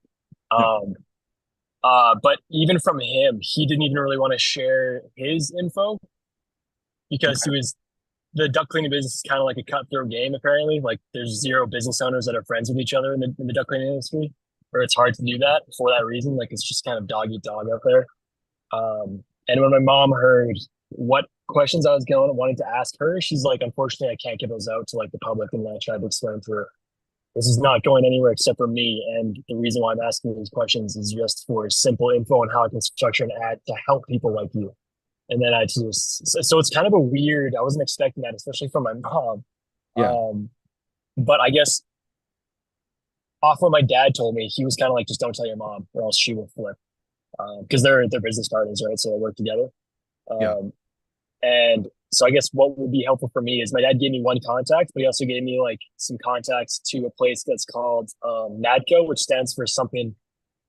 It's some sort of acronym that stands for like official duct cleaning businesses. So if you're NADCO certified, that's like a huge thing in the duct cleaning industry as a business. I don't know what it means, but it's strictly duct cleaning. So it's like some sort of, you're official, like you're legit, kind of like a badge for that. So he gave me their contact info so I could reach out to them. But I guess what I'm trying to get at, I think, is you can add on to what you think would be helpful for me to know. But based off of what I had discussed with my dad, I think it would be helpful to know how to phrase things and what to say to people when I reach out to other business owners. So I think you kind of wanted me to reach out to other people to get other perspectives. My dad's You're breaking up a little bit. The last like 15 seconds. 30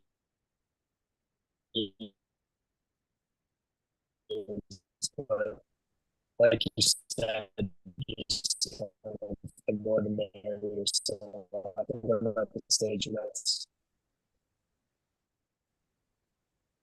Cameron, can you repeat back what you said like the last 30 seconds? I heard up to there's a specific like group and you're legit once you're in there, but after that I kind of lost what you said.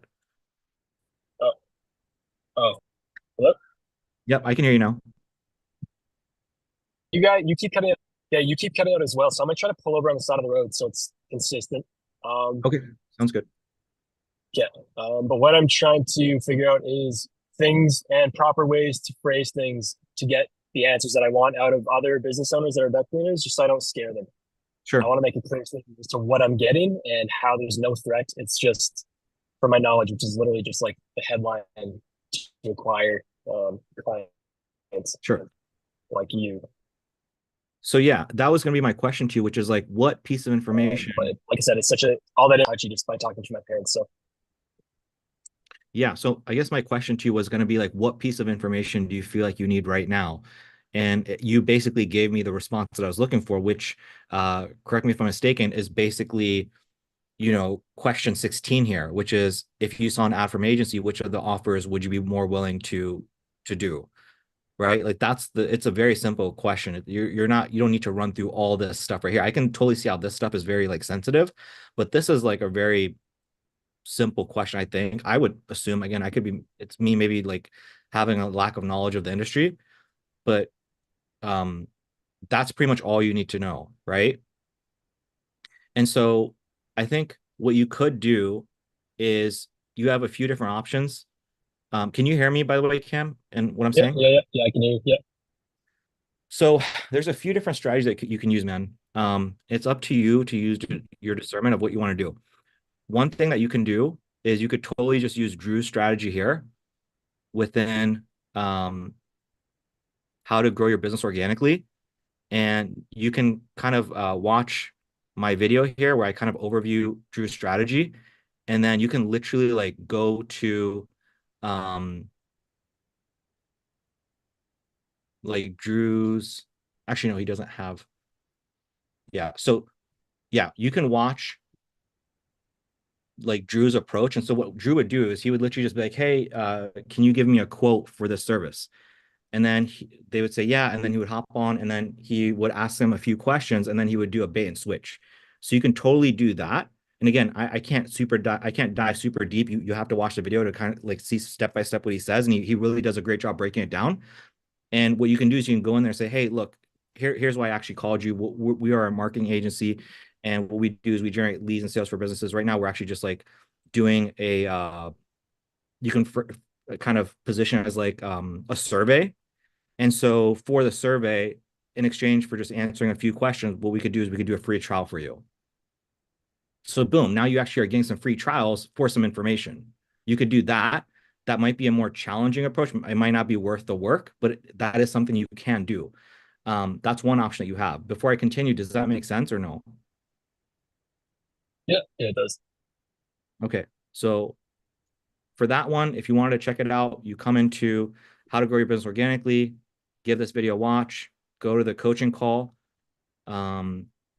And then, it's timestamped for you. So you can kind of see literally what Drew does step by step. So at the 19-minute mark, and he'll literally share with you like what his script is when he hops on these calls. And you write that down, and then you can practice that with a few different people. And I think literally you get 3-4 conversations and you should be good. You could probably get this done in a day, honestly. Yeah. Another option, again, is, I could be just misinterpreting, but like you can offer something very similar. And you say, hey, look, my name is Cam, and I was referred to you by, my dad, and The reason for the call is, we are a marketing agency and we're currently, we're a marketing agency that works with HVAC, air duct business owners. And we're currently trying to build we're trying to revamp our marketing. And so I just had two really quick questions for you in exchange for your time today. If you wanted, we could, take our marketing system and give you a trial of it, give it to you free, complete on the house, no strings attached, if that's something you're interested in. So you can kind of figure out like that would be something you could give them.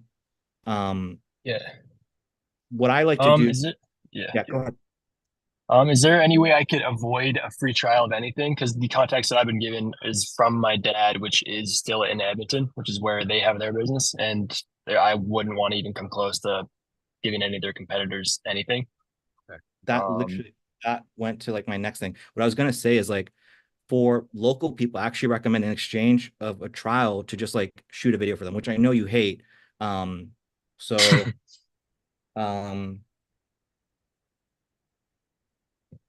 what is something that they would want, I guess? Is there something that you feel like you could give them in exchange? It could just be the free video offer again. Like that's pretty attractive. Like a free video commercial, and it could just be shit. So, like on the phone, they don't really know what my skills are. If they're willing to give it right there and then that's good. But if not, I'll probably just move on. What else? Because I feel like I'm a little bit hesitant for that because again, it's just a big time suck. Is there anything else that the main thing to understand, like when you ask this question, is just like the main thing to understand is just like, hey, here's who I am, here's what I do. So I'm kind of the shit, right? Help them understand I'm kind of sort of the shit. I'm a man of value. And in exchange, I'm willing to give you this thing that I know you probably want. That's the overall framework. And so the question becomes, what can you give that you feel like with your knowledge, you feel like they would want? Maybe you can give, I don't know. Yeah, I was going to say give them a course, but it sounds like you don't want to give them any edge. So yeah, that's really my answer to you, man. It's the question becomes like, what can you give them that's not going to be too much of a time crunch for you? And that's not to cannibalize your parents' business. Right. I could just cold call and eventually hit the owner. And then like I could just, instead of having something of value, just keep ripping it until someone's just open. And if I word it properly, they don't see any threat or take like 2 seconds. Yeah, that's an option. Like I could just go the volume route. It would be hard to get those contacts, but I'm sure there's a way. I'm sure if you just do like a Google search, man, like a Google search and use Google Maps, you could probably get a list of them. And I think, with your sales skills, it's going to take you a few calls to ultimately weave your way into answering this question. But I'm sure you could probably figure that out as well. Right. So that's an option too. Main thing is like, just don't stress about it too much. Yeah, well, I do love my dad's answers too. Like there's so much knowledge in the 30 years that he's been through, and he's been in BNI groups, so he's been around, and some BNI members were duct cleaners, so he knows some people, and he's also just heard stories, so like he kind of has an idea as to what's in the industry. So his answers are really valuable. It's better than just one guy who just bought a truck, so. Yeah, the main thing is just I love all the answers, dude. Like so much gold in here. My main thing is just like, if you put this on a headline, is that what they're going to want? Increase your bottom line profit by 10%. I don't know about that one. I like book an extra 10 sales call. I'm trying to put myself into the position of somebody's going to see the ad. And I feel here's what's going through my mind as a business owner. If I were to see an ad by UCAM where your offer is, hey, what we're going to do is we're going to increase your bottom line by 10%. My mind would just go to like, how the heck is this guy going to do that? Does he know that my issue is leads? Does he know that my issue is sales? Does he know that my issue is overhead? Does he know that my issue is I have 1 truck versus 10 trucks? Does he know that I have 10 trucks, I'm not getting enough jobs? Like, I would have all these freaking questions that come to my mind. I see people like that run ads all the time. I had a guy, he said, hey, look, Kaushik, if you give me your entire customer list and conduct a live event, I'm going to go and sell them some stuff. And then you keep 70%, I keep 30%. I'm like, you don't even know my audience. What the fuck are you going to sell them? How do you know what you're going to sell them? Makes no sense. Right. And so I kind of feel that way with this. Now, it's a little bit easier to understand, which is like book an extra 10 calls per month in your business. I feel like these are the kinds of offers that are more easy to understand. It's like, oh, I read that 10 calls. Like there's not much more to think about. It's like, oh, dude, I could totally take more calls. And so for me, my gut Right. is telling me, dude, that it's gonna be like, um, you know, get 30 leads within the next 30 days guaranteed, or you don't pay. I feel like that's going to be the offer. It's going to be something like that. I don't think it's going to be the profit. I think that this is something you're going to leverage within your discovery and your sales call. Okay, right. So the two different ones with like increase the bottom line, I kind of told my dad because he didn't want to answer the questions until he had a good understanding as to what the questions were for. So then I kind of ended up diving deep into the future as to what my plans could potentially be, which is I can get you traffic and leads, but then once you get those leads, which ideally are quality, because I know what lead is a quality call, like a house above 2,000%, yada, yada, yada.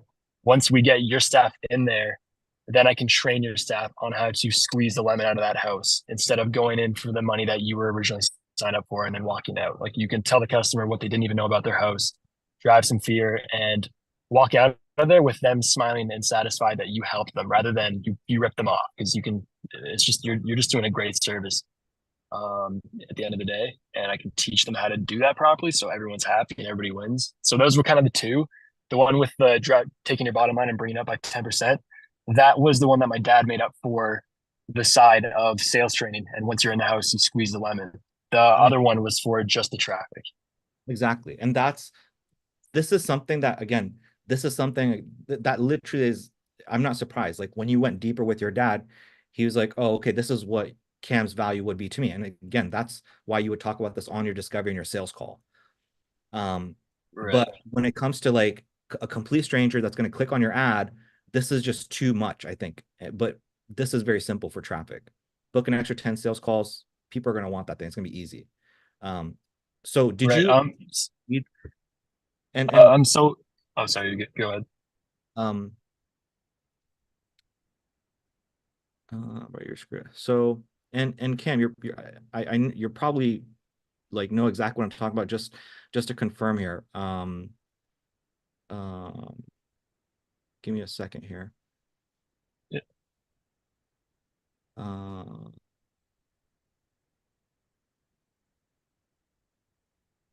Like this is what we're trying to figure out. Like, right, that I don't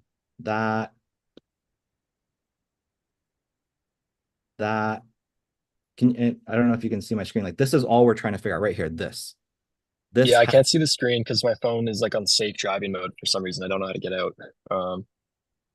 But I'll look back at the call and see what you're doing. Okay. If I screenshot and put inside Slack, would you be able to see it or no? Yeah.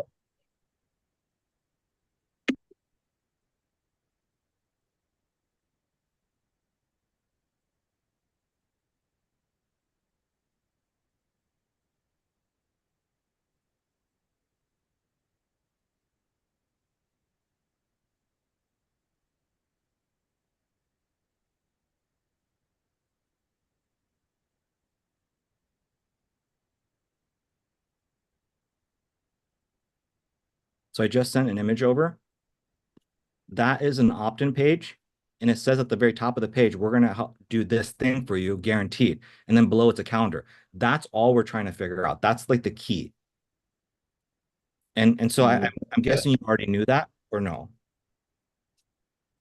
No. I mean, I had an idea, but no, that's good to refresh my mind. So I think my mind is going somewhere else for a sec there. Yeah, that's all. So hopefully that gives you a little bit more context.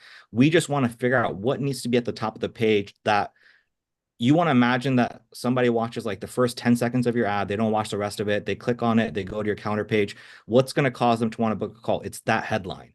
That's why this is so crucial. And that's what I'm ultimately getting at. And so what I'm simply saying is if you were to take that headline and you make a few different versions of it and you speak to, a few different business owners and say, hey, A, B, C, D, which one's more attractive to you? I think you're going to catch on to a pattern. They're going to tell you which one they want. Okay. So could I theoretically throw a wild card in there, which like C, maybe A and B would be variations of the same thing, maybe, and then C or D or whatever would be the increase your bottom line or something along the sales training side, or should I just stick to leads? I'm sorry, repeat what you said. I didn't hear the first part of it, man.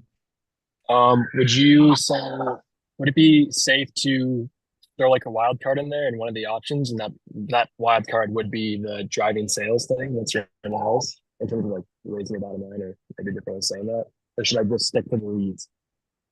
So you, in my opinion, what you want to do is you want to stick to like what you think most likely they will click on based off of Yeah. your experience. So right now, for me, if I'm you, one of the options would be, hey, here, and you want to give them context, by the way. Say, hey, look, if I was and you probably did this with your dad, if we're a marketing agency and we led with an offer in our video, which one of these offers would make you want to click and actually book a call?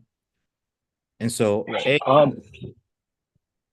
go ahead, Cam. So my dad, when I asked him that, he said, and that kind of transitioned into the why he would want some sort of gift for him giving me my time, his time, which like the gift card, because he said the booked calls thing would be great, but the increase the bottom line thing would be extra great because he sees like 5 emails a day and talks to so many cold calls a day of people trying to get leads for them, hot leads or whatever. And he's never seen anybody in the duck cleaning industry or any marketing anybody do the sales training. So that's why he put that in there. He's like, that is so much different. He's like, I get so many every single day.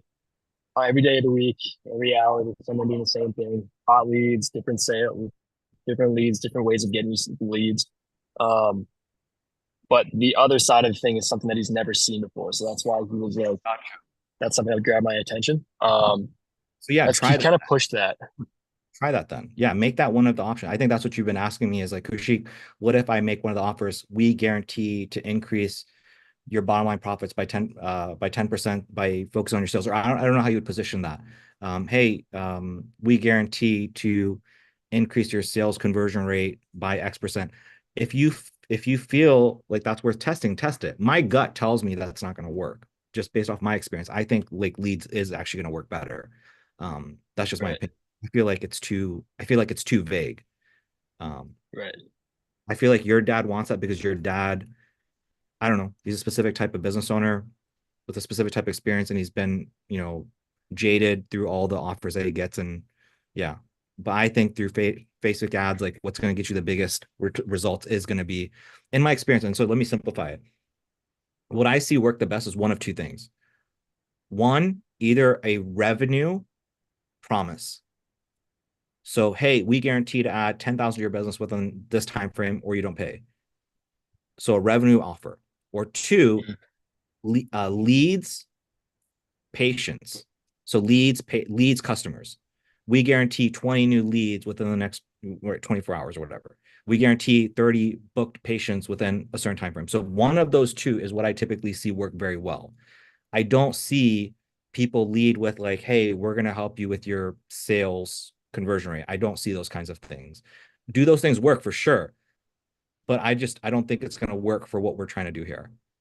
I think, I do think it would work. Here, I'll take that back. If you were to run an ad where you say that, Cam, I think what's going to happen is you would pretty much be selling a coaching program all on sales. And that's something we can certainly explore. And I think it would actually potentially crush. Like you would have people opting into your funnel that just want help with sales. But you're like, I don't know if you can see my screen, but like you're basically pigeonholing yourself. You're taking the total available market and you're going to such a small part of it. So if this is the total available market, you're going after a very small sector of it by using that kind of messaging of just sales. Right. I don't know if that makes any sense. Yeah. My dad kind of came up with the idea. I'd like to get your input on it, but he was kind of saying do 2 ads. One would be for the sales training, and then the other one would be for just the leads. And then you would nurture either one for whatever they opted in for. And then later on, both might work out for each other. Like, oh, now you're sucking all the houses out, but now you need more of those houses to suck out. We also do marketing, or vice versa on the other side. I personally think that what we should do is just stick to the game plan for now of just running ads for leads for the agency. And then what's going to happen, my theory is you're going to be able to upsell people on sales training. So you're going to get people in for $1,500 a month, $5,000. You're going to give them amazing service. You're going to get their calendar booked. And then once they're like, amazing, Cam, this shit's amazing. But like now now you can give them maybe sales training on top of that. I think it's gotcha. Okay, yeah, he's gonna I think, and then another thing is like down the road, Cam. I think down the road, maybe once you become like an authority in the space, right? Where everybody's like very familiar with your face. They're like, hey, this Cam guy, he's a guru. Maybe at that point we come out with like a low ticket course or something just on sales to get people into your funnel. and we sell them some sales program. Again, I think those are things that are down the road, in my opinion. I don't think, yeah, I think those are things down the road. Right. For now, keep it really basic and simple. Like, I feel very confident about that. Okay, when you say basic and simple, just focus on the leads. What I mean is just like getting your calendar booked with people that want you to run paid ads. That's it. Right. It's a traditional lead generation business. Lead, yeah. Just focus on that for the time being. Let's just get your calendar booked with people that want Facebook ads services. And then from there, we'll bolt things on down the road. Yeah, sounds good. Is there anything that you think would help me in terms of this next step? Like I said, I've been camping all weekend, so I'm just gonna hop on Trello and see the next steps. I don't know what they are. Do you have any input on what might be helpful for the next step up Trello or anything you can think of?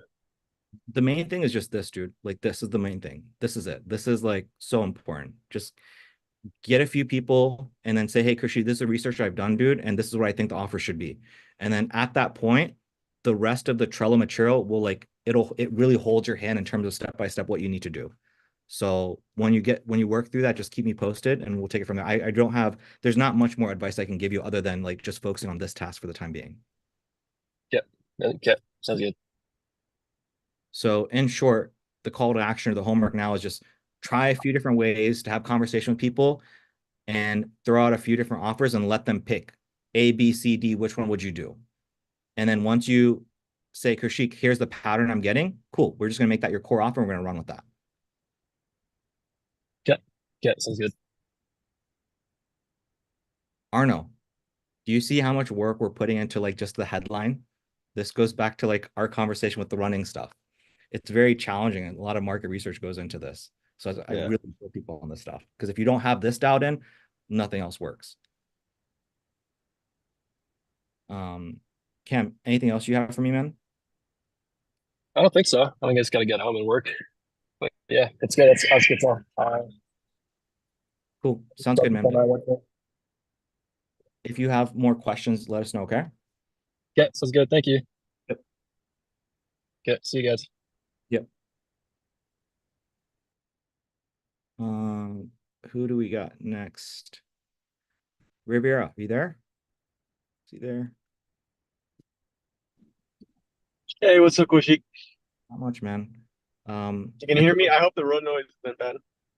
No, dude, we can hear you just fine, bro. Oh, sweet. So yeah, I know I threw a lot at you. After reviewing.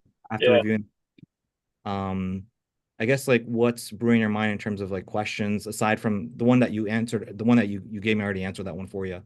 Yeah, I saw that, but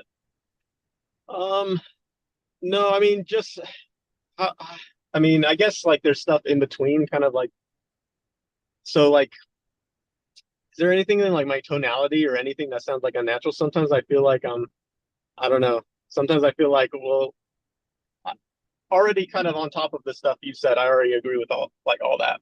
But is there anything like tonality wise you feel like I have to do better on? Like I was thinking like, should I be sounding more curious? Like sometimes like with these scripts, I could get a little robotic.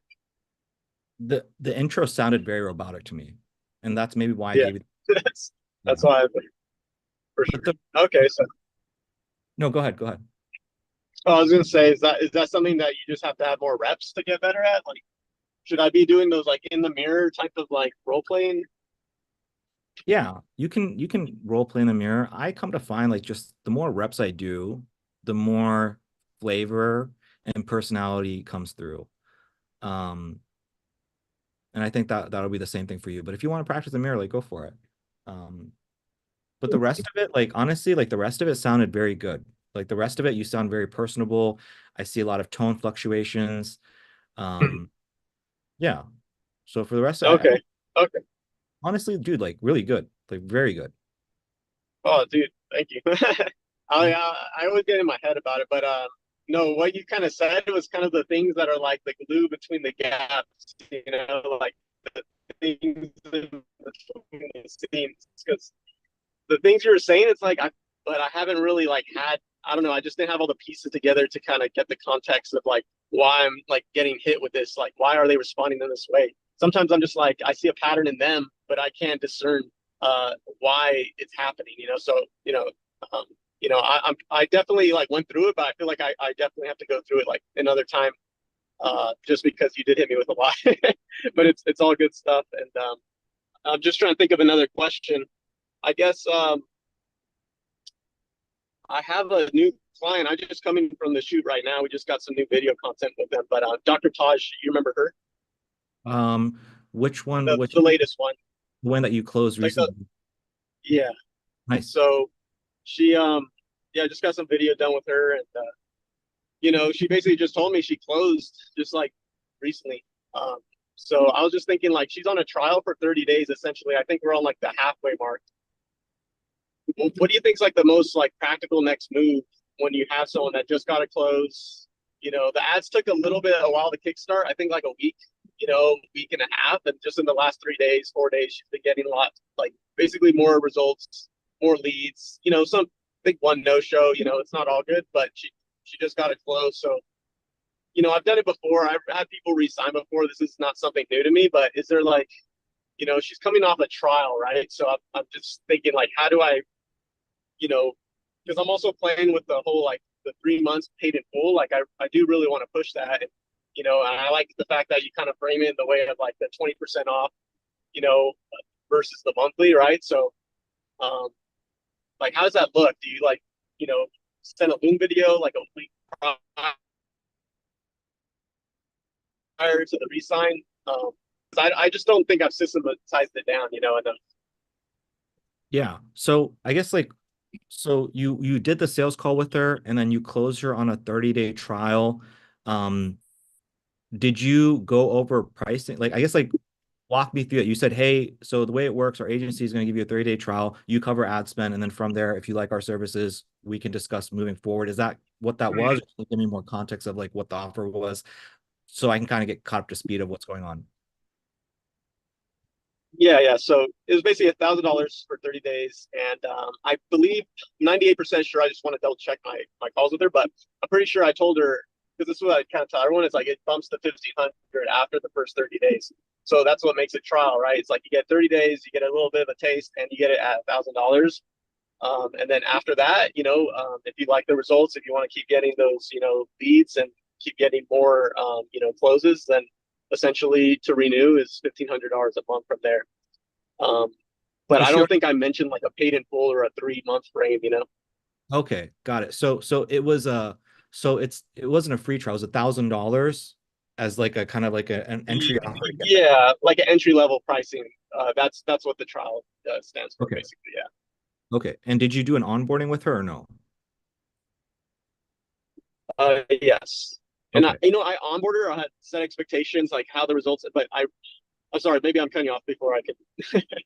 No, go ahead. Go ahead. Oh yeah, I was just gonna say, like, I didn't mention like, so what happens like I didn't like reiterate what I did on the sales call, like where I said, hey, like from the trial pricing, and then it bumps up to 1,500. Like, feel like I missed out on reiterating that on the onboarding. So I just hope it doesn't bite me in the butt later with she's just not like, oh, what, because I had that with Dr. Case recently. And it's just because I did it on the sales call, I mentioned that, but I never did it on onboarding. So it's like he was just like, "Oh, it's 1,500 a month," like because he was on the trial pricing, and he actually paid and renewed on the 1,500, which was crazy. But he didn't sound like it sounded like a shock to him on the call. So I'm just trying to avoid. Gotcha. So how much has she made so far? So she got one close essentially for $4,000. Okay, so she's made an ROI. Yeah, 4,000. Yeah, she's made an ROI. She does kind of like, I was on the set with her, and she sounds almost cynical about it. She's like, oh, and I went down to 4, even though I usually sell for 6, and and I'm like, well, it's great to hear that you actually got someone in the door in the chair. Like, were they like smiling? Were they happy to see you? And she's just like, oh yeah, and so I try to have her see the good in it, and then she just like you could tell she was definitely appreciative and happy and stuff that, once I framed it like, hey, this person's like someone that's going to experience your office, right? It's going to experience you. So, and she's like, yeah. And she might refer out and stuff. So basically I left that a positive because she was trying to make it kind of negative that, it's like, oh, it was a low margin. Okay. But so I'm writing something out for you in terms of an SOP. Hey, Kushik, Yep. I just had a quick question. I know what you're getting the numbers for and everything, like just so you can kind of pitch it back to them. But like, I'm just wondering, like, I mean, this is more of a question for you because I don't know if it would necessarily work, but it's just an idea. Um, if you, let's say you sell a trial, right? And you have to grab their card details anyway, just to run the ads. Would it be smart to like put them on a recurring payment and let them know, hey, like this trial lasts for this long, and if you decide to move forward, your card's automatically going to be ran on this date, right? Because you're automatically going to be getting the card information anyway, and then like you kind of can already avoid having that awkward conversation of like, hey, like, do you want to continue? And then you have like, if you want to, you have the power to ask, and you're positive that like the experience is really good for them. You can ask if you want for a pay in full, right? And kind of have the leverage there where you can be like, hey, your card's already on file, you're about to be charged 1,500, but I know that you're super psyched about the, the results from the trial. And if you want to, we can do 3 months upfront for 4K and just save you that $500 if you'd like. Like, would that be a good route to take? Or do you think that that would cause complications in the beginning? People would have a problem with being like, hey, that's an issue. I don't want to be charged after the trial if I'm not being charged. Or do you think that that would work? Because I think if you just introduce the trial that way and then tell them like, hey, the trial ends at this date, and if you'd like to continue to work forward with me, I'm going to charge you on this date for this amount. Does that make sense? Like, do you think that would work, or do you think that that's just not a good idea? Because I feel like going from trials, you have to kind of finagle all the numbers and kind of like sell them again on kind of what's going on. Yeah. So I'm actually building a brand new trial funnel, so I'll share all these numbers and results with you guys in like my SOPs. But your thing that you're getting at is like, I guess like what's your main question, Mason, is like, are you saying like, should you not bring up the paid in full?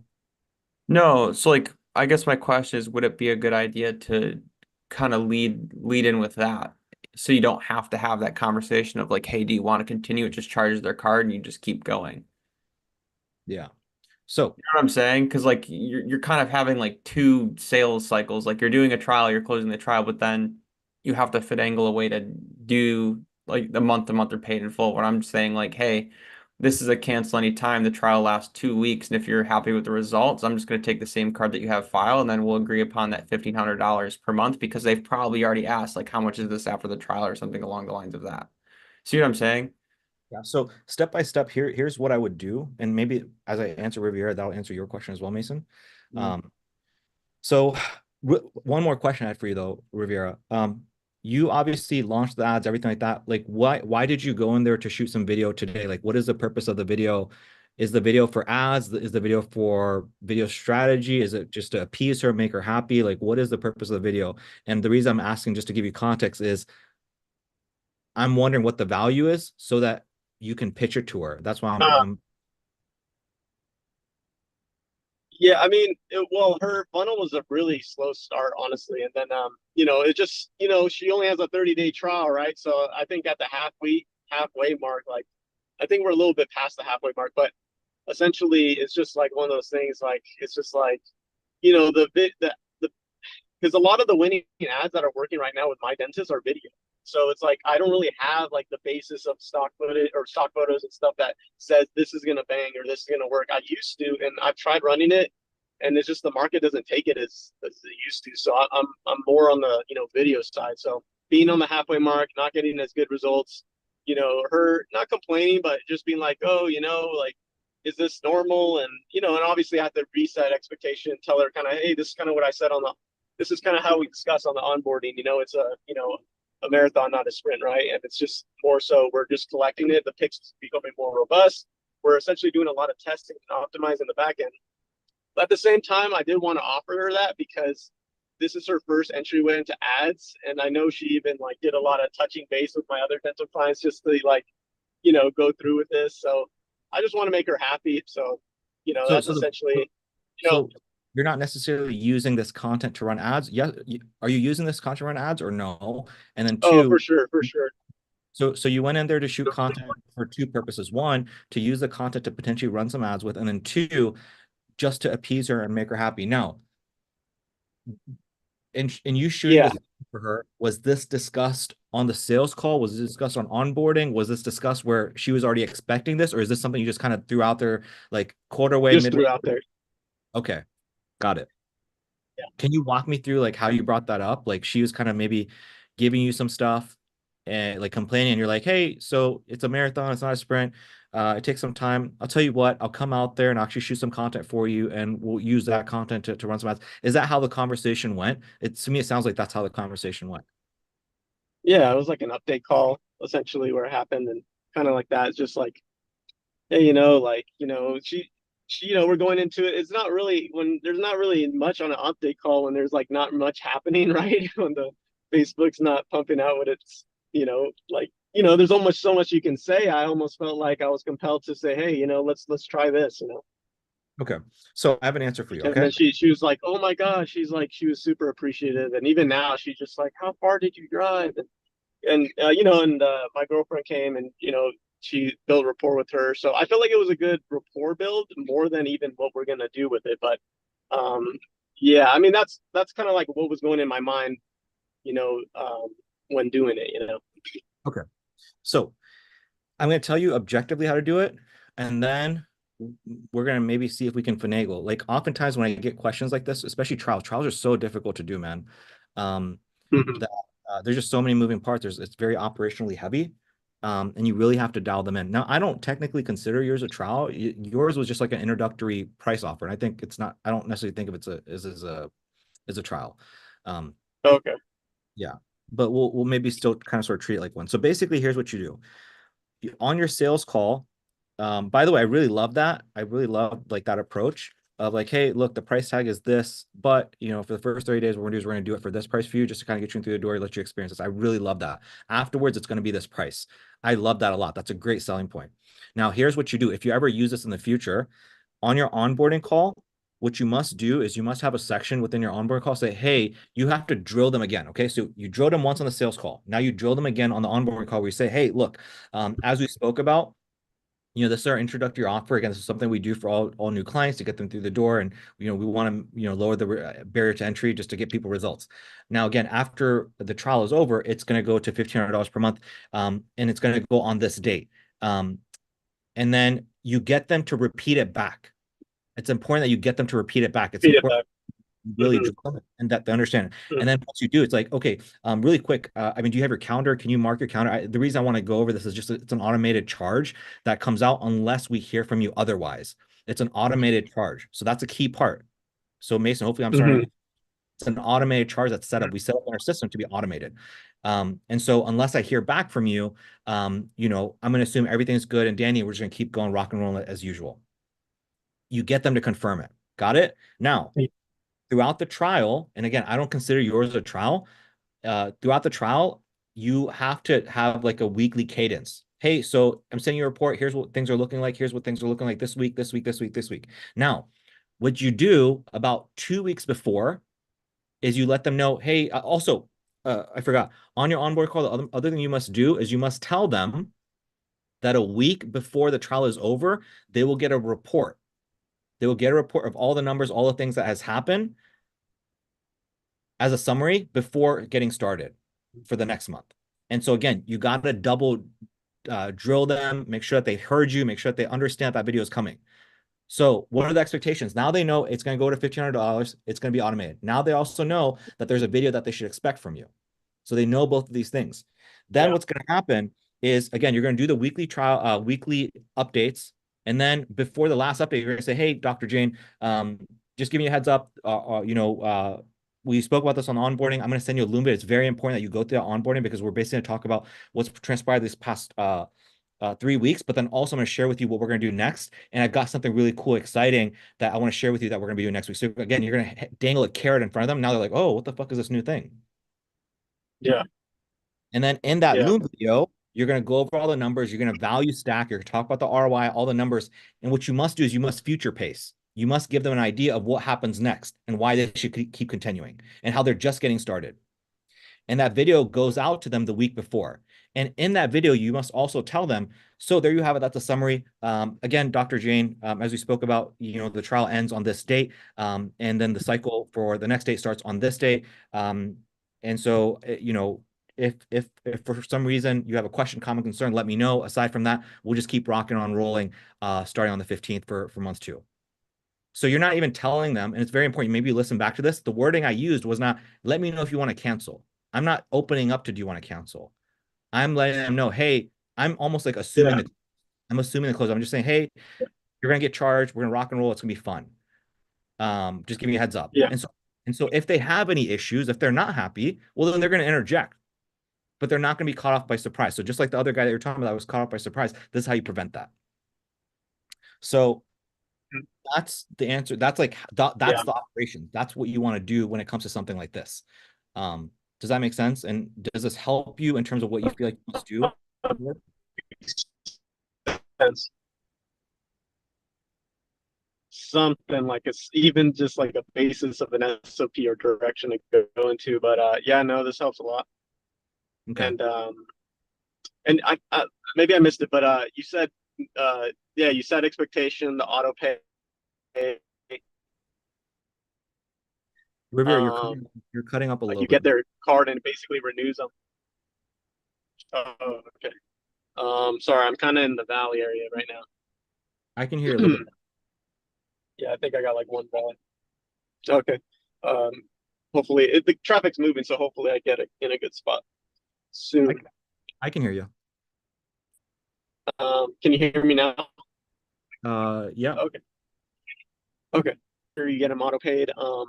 I have had one issue with that one time where it's like they paid, but then they, even though I kind of drilled it, like, I mean, I could have drilled it better, but I told them like, hey, you know, just ensure that you like auto pay and this and that, and then they paid, but then they didn't, and they were locked into a 3-month right auto pay. So then I get like an invoice on the second month saying, hey, this person is a day overdue, and I'm like, a day overdue? I'm like, I thought they did auto pay, and then I check, and I guess you know, my doctor had switched her card. She wanted to use a new card, right? So they gave her an option again to then have the option to do auto pay, and she didn't do it. So I'm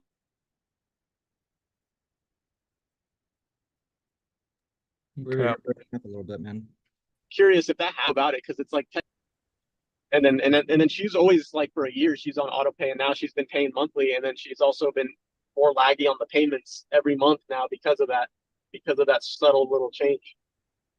One thing you can do, and this is, you know, I've worked with some agencies that do this, is when you first start working with somebody, what you do is you don't even like take them into your system and get them to transact.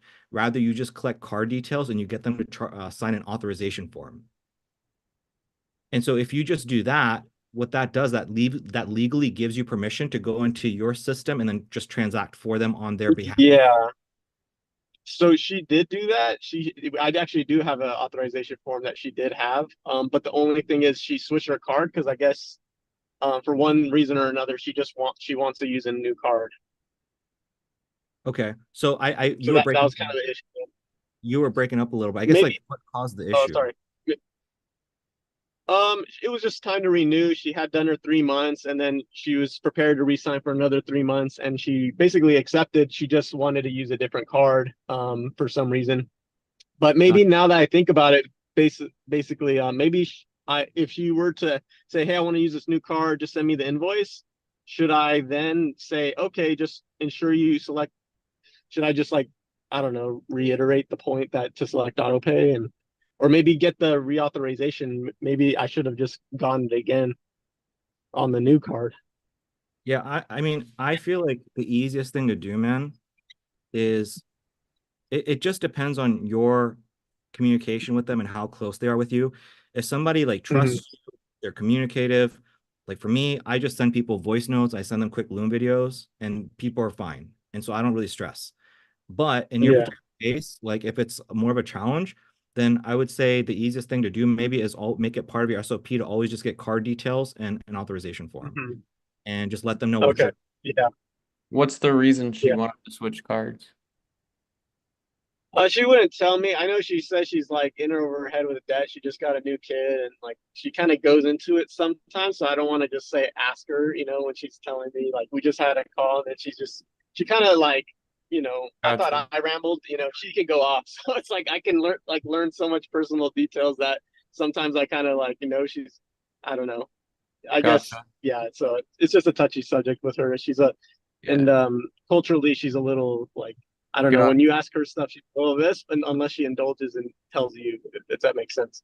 Yeah. I was just gonna say, like, this is probably a super rare scenario anyway, but the thing is, as well as like, if you get their card details and you're charging their card, like 90% of the time, like if they're buying something, they'll be okay to use that same card. And the thing is, as well as like when you collect the card details, you'll be able to see the expiration date, which is why most people switch cards anyway. So you'll kind of already have a heads up of what to do.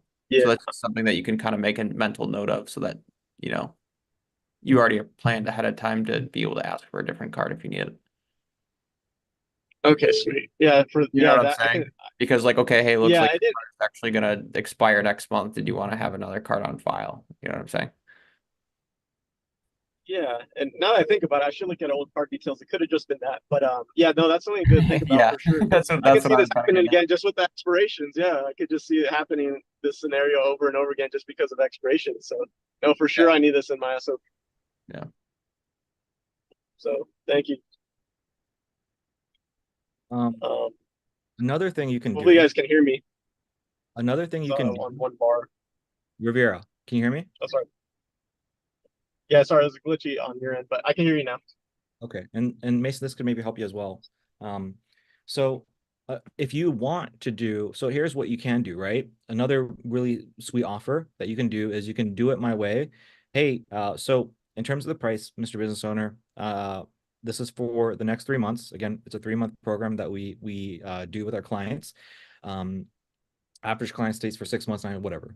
That is your LTV. Now, in terms of price point, it is simply $2,083 a month, which breaks down to $6,250. Or if you wanted to prepay, do 3 months in advance, it would be just a one-time payment of $5,000, which is 20% off, so which saves you $1,250. Now, in this particular case, for all new clients, we actually give an introductory offer, and so it's simply $1,000 down, just to test out the service, make sure it's a good fit for you. And if you really like it, well, then you can cover the remaining balance of $4,000 to take advantage of that 20% discount. Which would you like to do? And they're gonna take that $1,000, obviously. And Yeah. and this works really well if your service is good, by the way. If your service is shit, by the way, everybody, it's not gonna work well for you. But if your service works really well, then great, you get them for $1,000, easy peasy. And then again, you must do the updates, give them amazing service for those weeks, updates, all that stuff.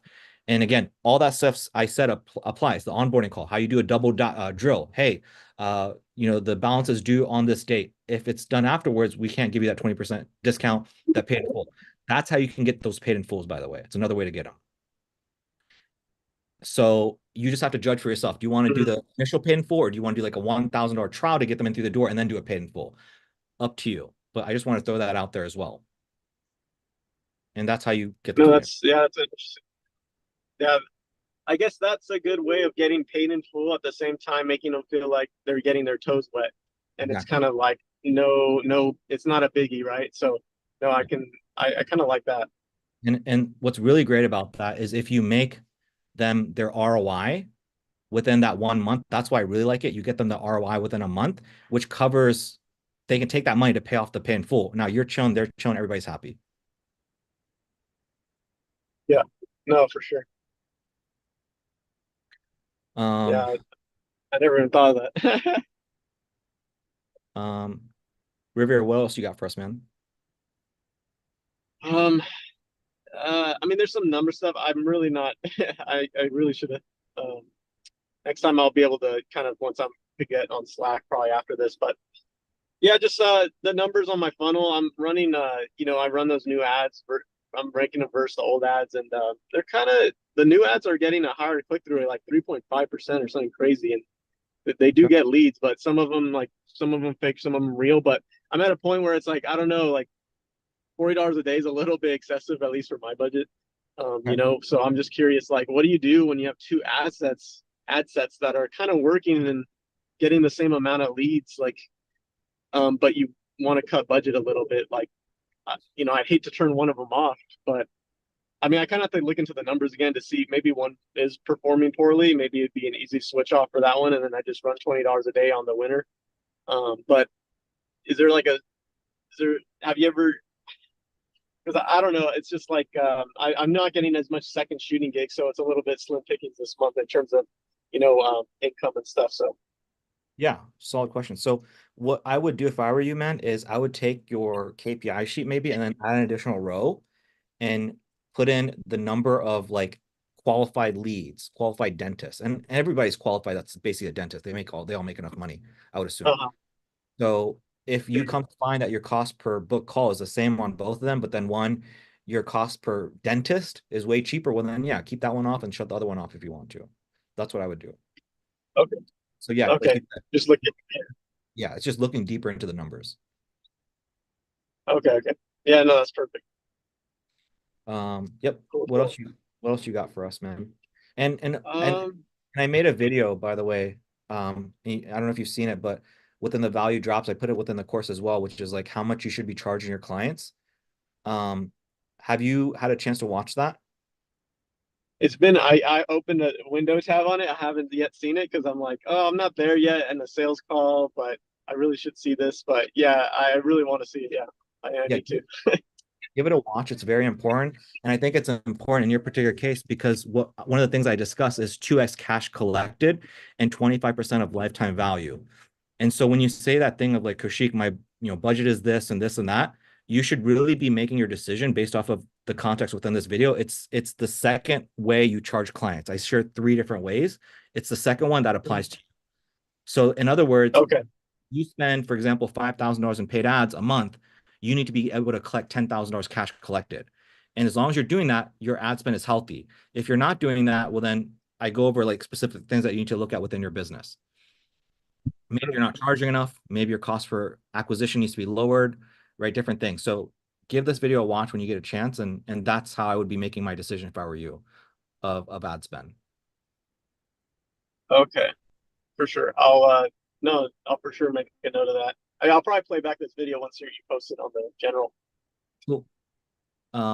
Anything else you want to go over, Rivera? I mean, other than the leads that I get with the dentist, I know I'm sorry if I'm taking too much, but other than the leads with the dentist I've been getting, like some of them are fake, some are real.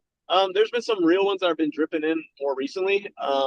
Like I you know, there's some that are like they'll leave a number and it goes straight to voicemail. I text, they don't answer, and then it's like I find out they're like an owner of like 5 to 6 dental practices. So I'm like, how do I get a hold of these guys? Because sometimes I'll try to call the office, they're on lunch. Then I call a different office, and then he's not here, and then I don't know where he's at.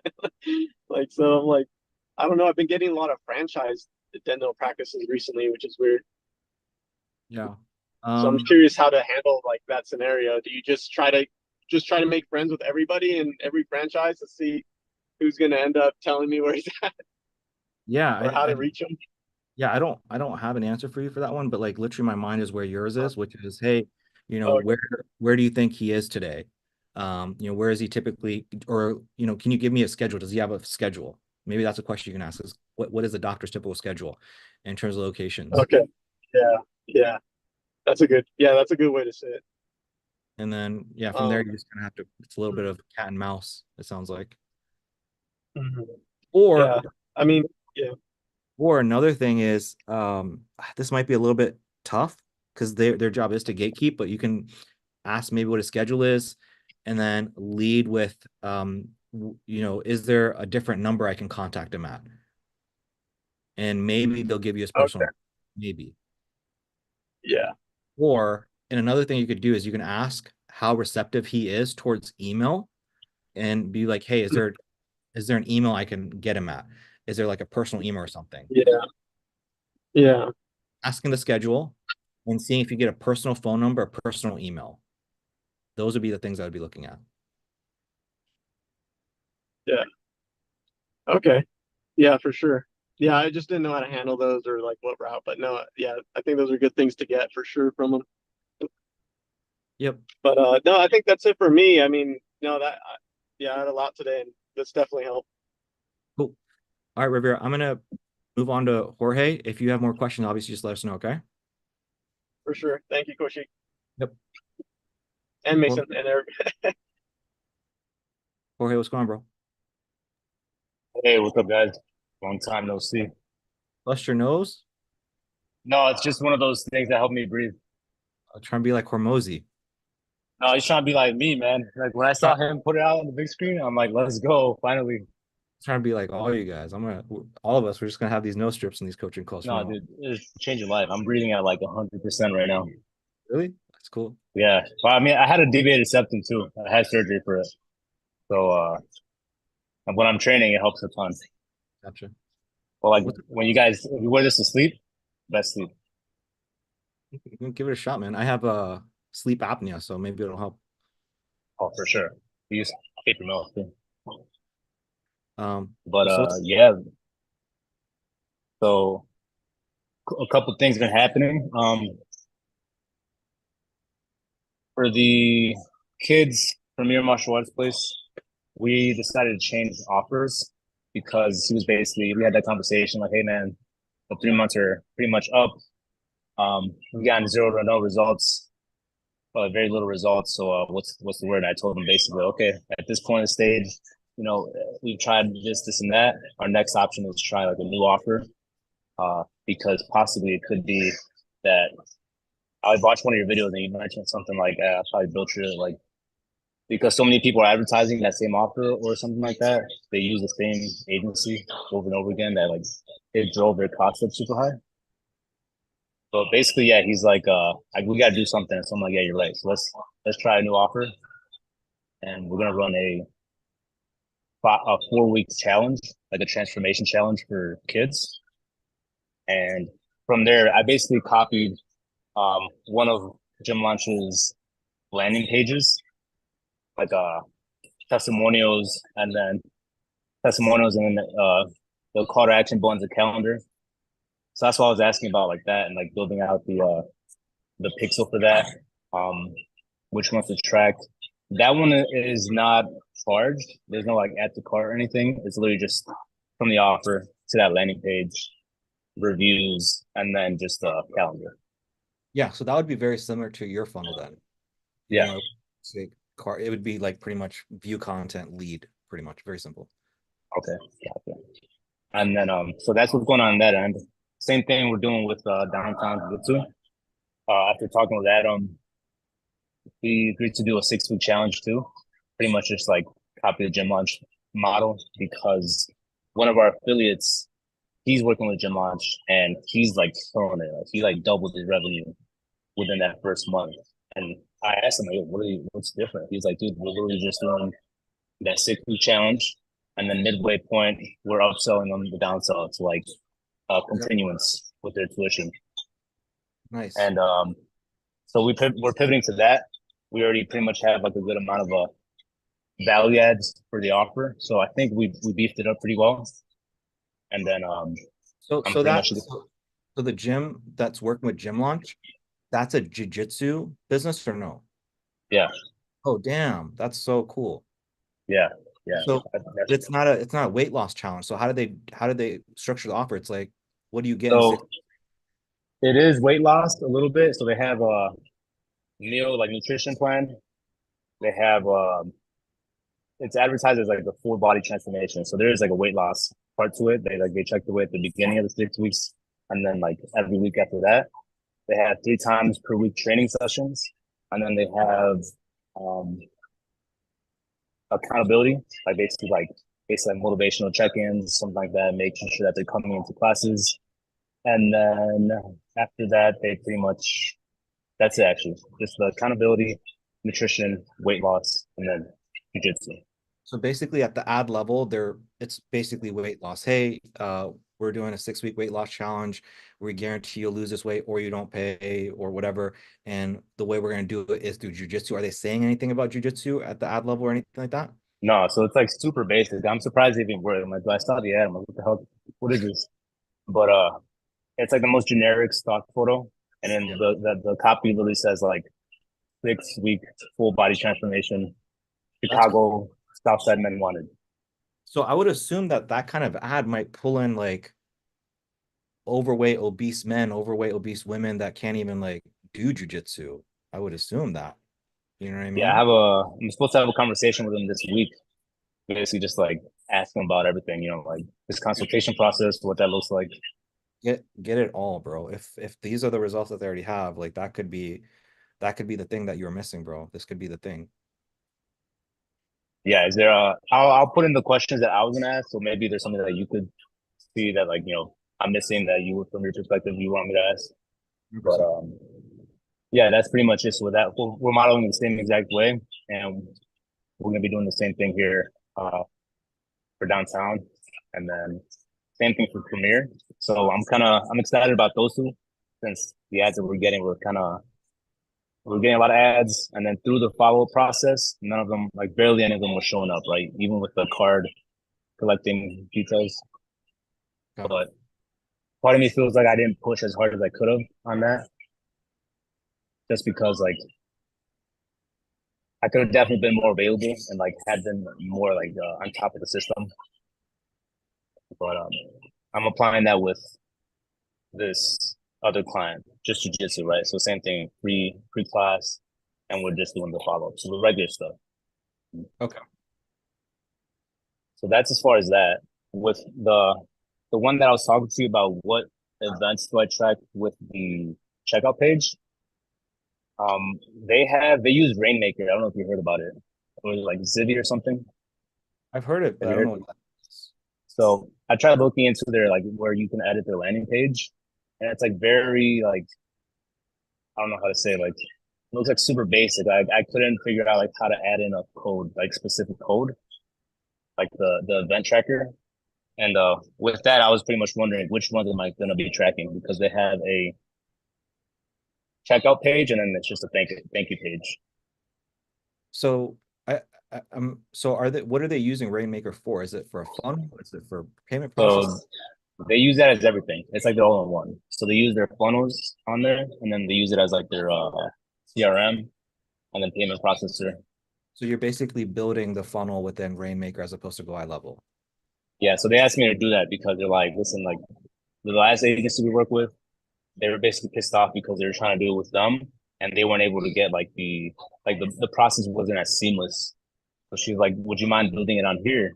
Since we already have it built out, all you have to do is just like link it to the ad account. And I was like, oh, I mean, I think that makes sense because it's already built out. Gotcha. That's not something I have experience in, bro. It's not something I'm. Gotcha. Okay. So then I did manage to get one event tracker on it, like page view content. But I don't know if like I just like put the code in there where it says like Google code, like Google Pixel, and it still works for Facebook. So that's where I'm like, it's like a little wonky, like it says Google, but it works for Facebook. So I'm thinking like maybe if I just add in the other events, it'll still track them. Yeah. So and do you know how to check? Check what? Just the Facebook Pixel Helper. So if you just swap out the code if you go inside the code that you pasted in there, it should say like view content, swap it out for view content, erase that, and just put in like add to cart, for example. And then you'll see if it worked or not through the Facebook Pixel Helper once you land on the page. Yeah. Yeah, that's what I did. And it works. Cool. But now my question is like, which ones am I adding on top of that? I mean, it depends on like what I think what might help me is like if you visually like show me the pages, I think that's what I would need. If you visually show me the pages, I don't know if you have access to it right now. Yeah, I have it pulled up right now. Okay.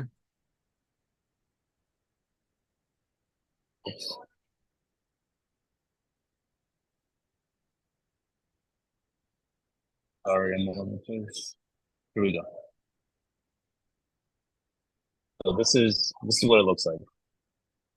So what page is this though? Like this is does it like what exactly?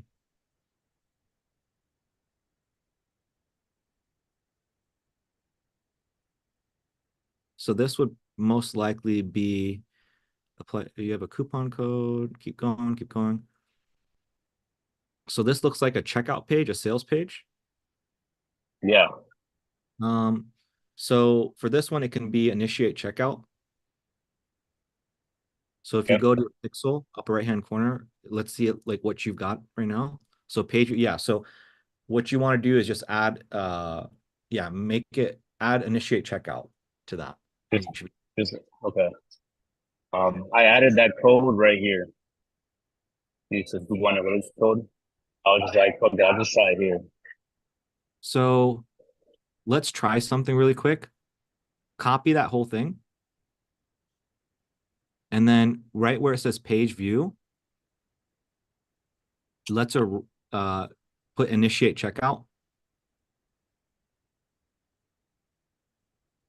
Yep. And let's save that and see what happens.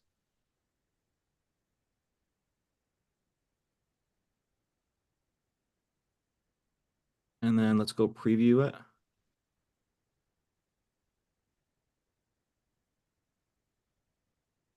There you go. Why is this one like a disclaimer? Page view like always shows up to all the pages. Oh, okay. Kind of like the default thing, yeah. So that's Got it. it. Excuse me. What other pages do you have? From this time? Like, do you have other pages you had questions on? Oh yeah, let me pull that one up.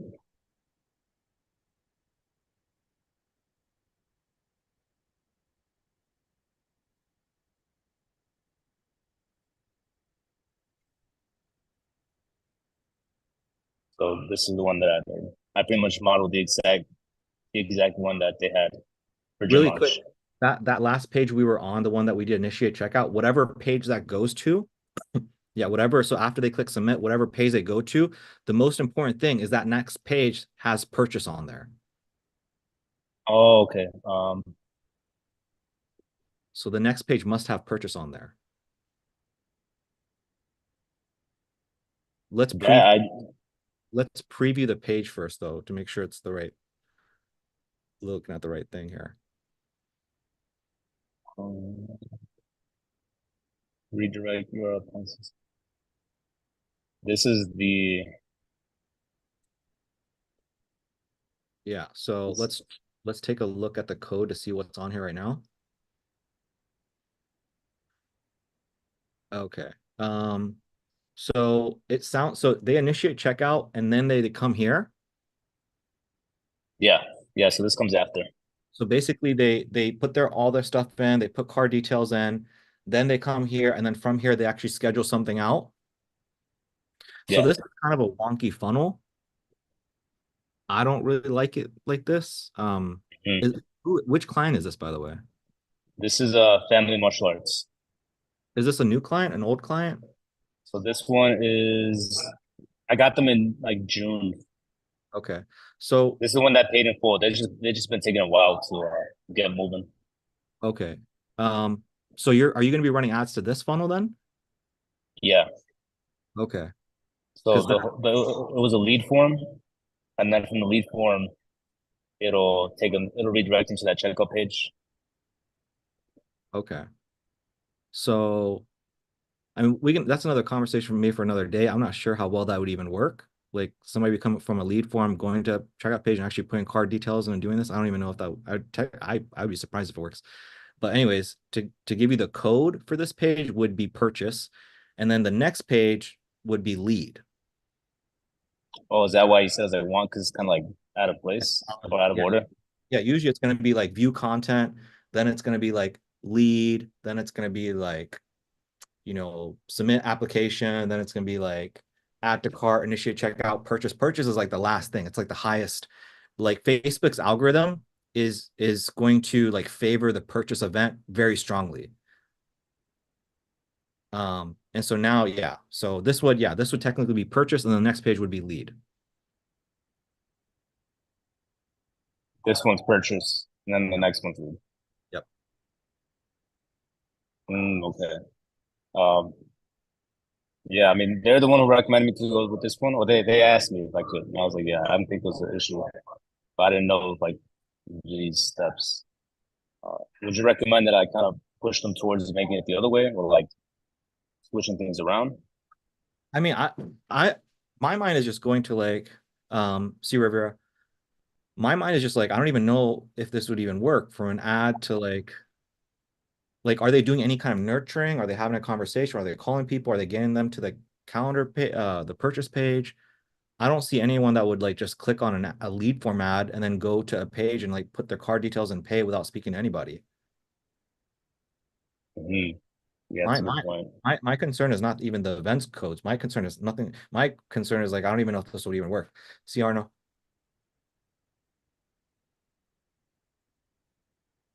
Yeah, I don't even know if the strategy would work. That's kind of my concern. Like I feel like what you're doing in terms of like your lead form ads, free trial class, all that stuff, like whatever you're doing would probably be work better than what they're doing here.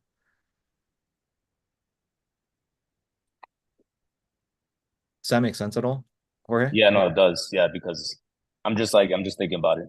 Um, I'm thinking like, should I make my own, or should I Like, did you push like them? on your sales call and stuff, like, did you not share with them like, yo, this is our strategy. We have this ad and it goes here, and then from here to here to here. Did you not like sell them on that or? No, I did. I did. I told them everything. They're like, okay, cool. And then like even when I went to go visit them, I explained everything, like how it went down. And then this was like later on in one of the calls where she's like, "Hey, I also have this. Everything's already built out. Um, like what if you use this instead?" No, that's just gonna fucking not work. Mm. Like, would you recommend I even try it first just to see, and then be like, "Hey, listen, this is I would recommend telling them, hey, I went ahead and set everything up for you because of your previous experience with your other agency and the frustration. However, in my experience, this is actually not going to work. After having a second look, I don't think this is going to work. And the reason it's not going to work is typically what happens is when somebody clicks on an ad and they put their name, email, phone number in, they're typically not going to go to a page and put their card details and just pay without having any kind of nurture, any kind of human interaction. And so I would recommend our strategy, which is an ad in whatever system you have. But if you want to run this, we can certainly run it for you. I just want to set proper expectations.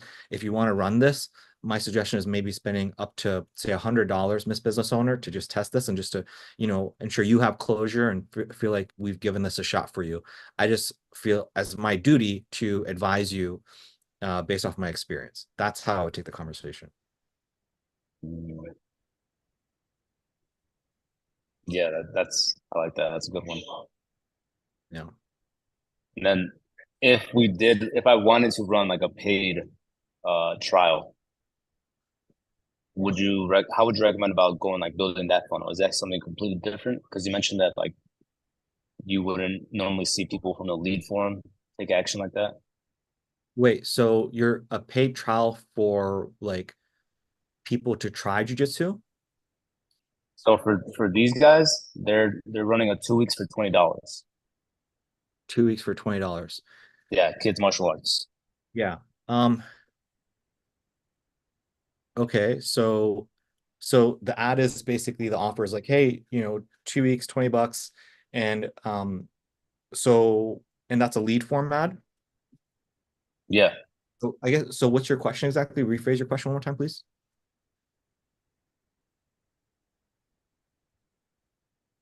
How do I run the paid trial the correct way?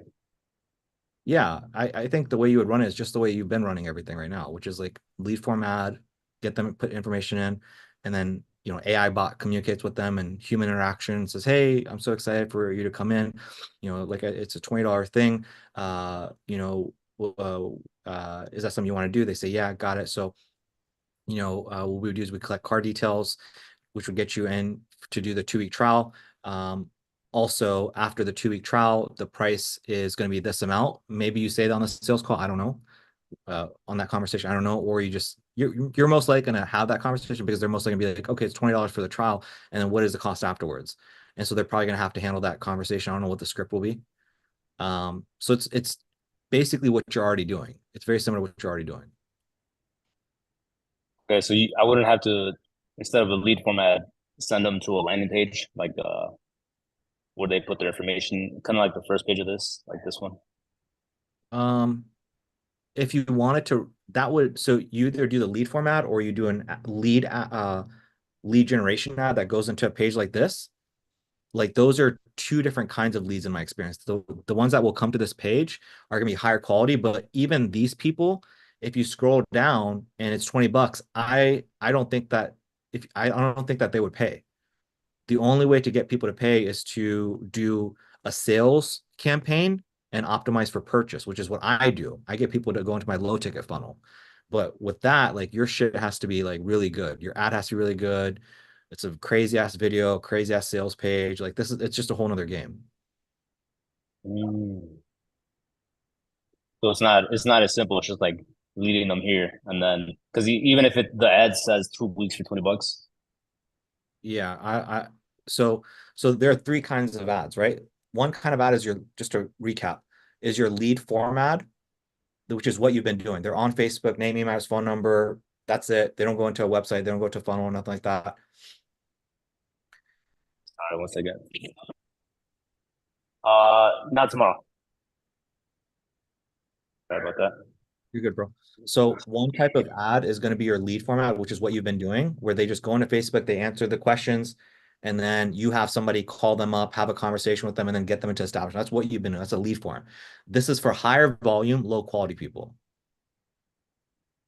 And then there's lead ads, which is the ones that come right into a funnel. That's what we did for the 6 figures and 6 week sales funnel. It's going to be a higher quality individual. Not the best quality, it's going to be higher quality. And these people will go into a funnel, they'll put name, email, phone number, all that stuff. And then the other, what I'm talking about is it's not a lead format, it's not a lead ad, it's a sales ad. So the campaign is sales and you optimize for purchase. Those kinds of people are your highest quality people, but they're the most expensive people. So when they see an ad, they go into a funnel, they actually whip up their card details, they actually pay. So that is something that you haven't done before. It's something completely different. That's like what I do for my funnel, for example. And for something like that to work, you need a banger video and you need a banger sales page. And that's what I think they're trying to do. And I don't think it's going to work. Okay. You have to go back to doing, I think, your lead form stuff. And then with the lead form, it's still like, have you had experiences in the past where it still works with like a paid trial or something like that? Or is that only with the sales campaign? You can do a free trial with the lead form. No, like a paid trial, not free. A paid trial? Yeah. So yeah, you can do an ad, say, hey, it's a 2-week trial for $20, and they put name, email, phone number in, and then you have somebody call them up, have a conversation, and then collect the card details. Okay. Yeah, just the process would change in like the nurturing or like following up. Gotcha. Okay. So then that is Basically, something that you would schedule them and collect payment on the call. okay. So then maybe like, okay, I'm thinking maybe like have this pulled up and like walk it through with them, or How are you currently taking payment with the people that you guys are collecting card details with? Just collecting card details? it's literally just collecting card details, putting it into the Excel. And then do you guys there's no like payment that's being collected really. It's more just like as a deterrent from like not showing up. Yeah. I feel like what would have to happen is I don't think you can send them a page. I mean, you can't. I'm not gonna say you can't. You could probably send them a page and get them to fill it out and all that stuff and then pay on the spot, but I highly doubt it. I feel like No. I meant like me, like I'm on the page, I'm on the phone with them. All right, having a phone call, whatever. And then I just walk through this, but hey, okay, what's your name, email? Okay, cool. I need your card number. Yep. I feel like that's the better move. Yeah, I feel like Okay. that's Okay. Cool. Got it. I wasn't expecting that, but okay, that's not that big of a problem at all, really. It's just changing the script a little bit. yeah.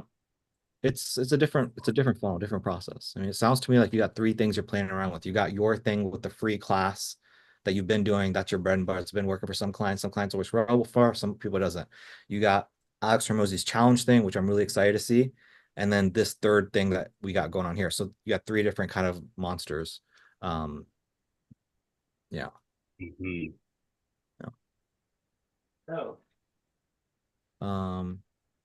Yeah, because okay. Yeah, because the thing was her main thing, because I pitched I said, okay, we always start everybody off with the free trial, right? Just because, that's bread and butter. And then she's like, so we're getting leads, but she said that she was really just wanting people to pay right away. So that's why we did, we filmed multiple offers, like 4 weeks for 49, 2 weeks for $20, one free class. It doesn't really matter what she wants. What matters is what works. And yeah, it doesn't matter what she wants. What matters is what works. You know what I mean? Yeah. And you got to educate her. So like maybe this shit does work. Maybe you can do this funnel. Maybe it will work. You got to just test it out if you want to test it out. So you have one or two options with her. You either educate her and get her to buy into like your free trial class strategy, or you test this out and see if you can make it work. And yeah, and I'd be crystal clear with her up front and let her know like you're gonna be testing. That's my next question. Just pretty much set the expectations like up front. How the same way that you mentioned it earlier, like, hey, listen, like I'll do it this way, but just so you know, like it could work, it could not work. Well, how would you frame that? Yeah, so I would basically go in. I don't know what your relationship with her is, like a Loom video or like an in-person Zoom, but you say, okay, after close. So Dr. Jane had a closer look, went through the funnel, set everything up, and after having a closer look, what I'm seeing is this, and this is what the funnel would look like. Literally, what you and I are saying. Basically, it's going to be an ad, and from that ad, we're going to have a conversation with these people, and then collect the card details, transact with them, and then get them to come in through the door. Now, the issue that we might come to find is that there's going to be potentially a lot of resistance where people don't want to pay that $20, or they're going to wonder what happens after the trial. And so I'm happy to give it a shot for you and see kind of what happens. I just wanted to kind of give you a heads up. Our strategy is basically a free class where people click on the ad, we have a conversation, get them through the door, and it's actually a much easier sale to get those people in through the door.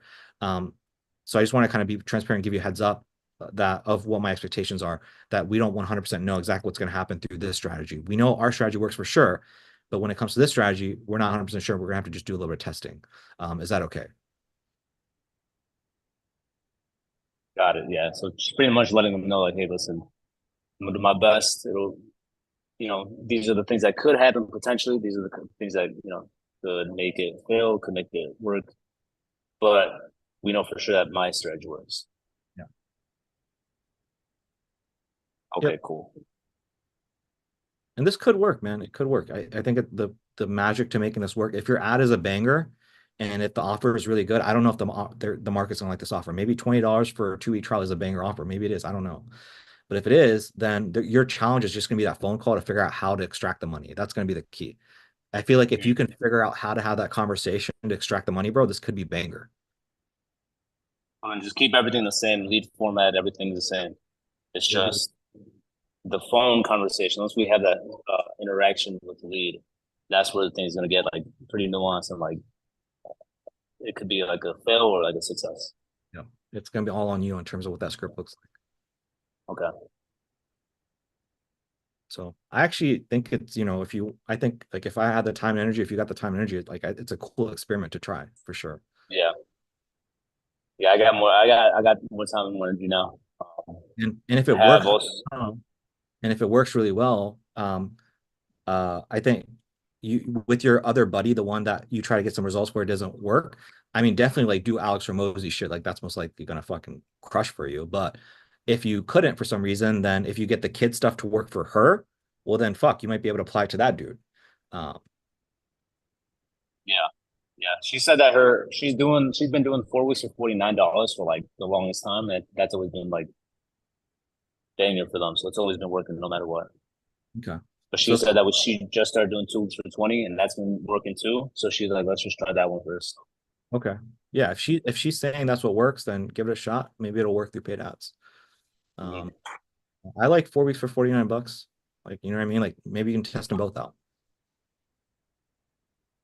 Gotcha. That actually leads to the next question. Like, so like when you're testing 2 different offers like that, is it the same like budget? Like, is there a conflict of interest? What do you mean? Like you can have 2 different ad sets and just have 2 different ads. Yeah, you have 2 different ad sets, and then one ad is for like the 47, one ad is for like the $20. Oh yeah. Yeah. And it was okay. What about for that? Because Adam the owner, Downtown Jitsu. Before we're doing the 6 weeks, right? He's like, yeah, for sure, let's pull a trigger on that. But we were also talking about like getting some paid trial. Same thing. He's like, man, like leads, we're getting a lot of leads, but it's to the point where they're like not getting a profit.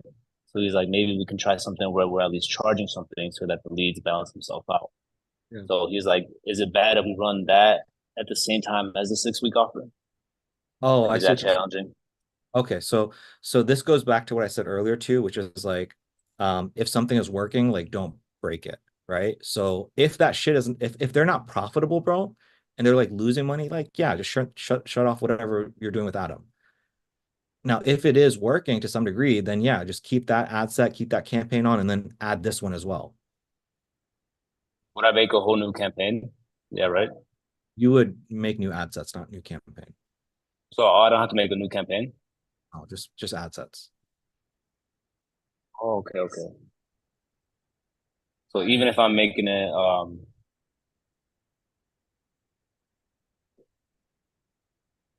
if I run the 6 week challenge alongside, say, like the free trial, the free class, that would just be a new ad set. It wouldn't be a whole new campaign.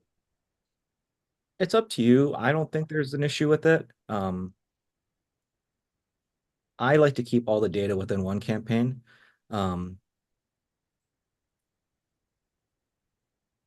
Yeah. I don't know that I have a right or wrong answer for you. Go ahead and just to simplify things, maybe just do new campaigns. So each new strategy is a campaign. So one is the six weeks challenge, one is the free class, and then one is the $20 for 2 weeks. So one campaign. Yeah, I was just curious. Like I don't know if it was like a disadvantage or advantage over. I don't think it's going to make a huge difference, honestly. Okay. Cool. With that leads into Adam's thing, right? Adam's funnel for that. We're pretty much like ready to go. He said we're already confirming everything. We had a call the other day to confirm like the offer, like that he's gonna be doing. So he said he'll get back to me on that because he's got pretty much his content to make, but he's also like figuring out what exactly he's gonna offer. We had a pretty good stride in terms of like who his target customer is, like who his ideal client is. It's pretty much similar to who I'm targeting, right? But except it's for the owner who's like already like a year in or something, has some skin in the game, but is just looking to get more upgraded systems. So that's what I was like trying to figure out and help him create an offer so that way we can start to write a script. Yeah, I think it just goes back to like the so I guess what are you asking me? Like if you had a specific question regarding that. So how do I help him craft his offer the same way that I crafted mine? Like, is it bad if we just target the same people? Yep, it's literally the same thing for your Trello board. If you want, I'll send you another Trello board if you want, if you remind me, and then you can work your way through that and building something out, like the exact same process. And then for the script, is it would you recommend I use like ChatGPT to like write my own, like just like give you see it, like let you see it, see if it's good, and then from there move forward, maybe edit it if I need to. Yep, just whatever's easiest for you, whether you come up with stuff. I mean, I've seen your short form stuff. Your short form stuff is great. I don't know if you short form ChatGPT or you come up with it, but like it's great. So if you want to use whatever you've been doing, keep doing that. And then I'll have a look and I'll see if the main thing is just the offer. The main thing, the research you guys want to do is figure out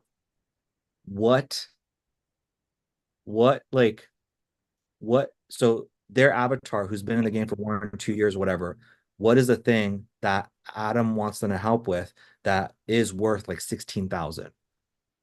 Because that's what you want basically. Okay, are you asking or are you asking like I'm asking like what is that thing that's going to be worth 16 grand that people are going to click on and they're going to book a call with them? Like maybe it is literally as simple as like, hey, my name is Adam. I'll help you build your, program, help you scale your business. This is my track record. This is what I've done. And literally just goes to like a sales call with them. And then from there, I don't know, he just does this thing, has a conversation because he's got so much experience that he's going to be able to sell them like a 16 grand program and like tell them, okay, here's what we're gonna do for you. And he might fucking be so good he comes with on the fly. And then once he comes up with it, then you guys just build a course material. Okay, cool. Yeah, that's a way too. Yeah. Because I was thinking I would be taking the calls. I don't know if he wanted to like take the sales calls or like maybe I take the discovery calls and then he's the one because he has the experience, right? So he's the one who's actually gonna be able to sit down with them, like, hey, listen. If he's got the time, bro, I think you should have him do the calls, man. Honestly. I think he's gonna know. He's gonna know more than you, I think. He's gonna know like what these people really want, what the issues really are, really speak to them on a level that they really trust him. And so when it gets to making that offer of 16K, like, yeah, I think that's the move, honestly. If you can Okay. he has the time for it. Yeah. Maybe it's like maybe your role is asking disqualifying, qualifying questions so he's not wasting his time. You know what I mean? Yeah. Could be maybe your role. Let's really hone in on the offer and like what is gonna make somebody pay all that much money. Okay. Yeah, we were going over it the other day, and I'm like, I had a list on there somewhere. I made a notes. One thing is like, I think it depends on the messaging. Like, so if my messaging, for example, is like, hey, if you're somebody that's trying to figure out how to crack 10K per month, get out your 9 to 5, that's going to elicit a lot of beginners versus if I say, hey, if you're a business owner, if you're somebody that does already 150,000 per year and you're not at the weight you want to be at, click below to book a call. I know. And then I go into look, my money comes and goes. It's easy to make, but your health is forever. So what am I doing? That messaging is very different versus the first one. Messaging is very beginner. This is more advanced. So it depends, I think, on the messaging. Hey, are you somebody that, are you an agency? Are you a martial artist that has scaled to this number? Are you currently doing this number and you just can't break past the plateau? Maybe it's because of this. Maybe it's because of that. And those are all the issues that he knows that they face that are worth a lot of money. Yeah. Maybe you feel like you would be able to scale your thing, but you just can't find, the employees and retain them and have systems to allow you to scale. That's a high level problem. Again, it's for you guys to kind of like do the market research to figure out who those people are. That's going to book that call. I found the note section on it. It's pretty much you hit the nail on the head, right? So I don't know if I can share can I share my screen with you? Yeah.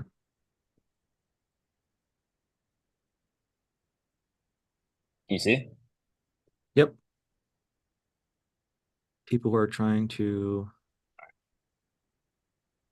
maximize profit, it feels bad for the legit guys who love what they do but get burnt out because they don't have the proper systems.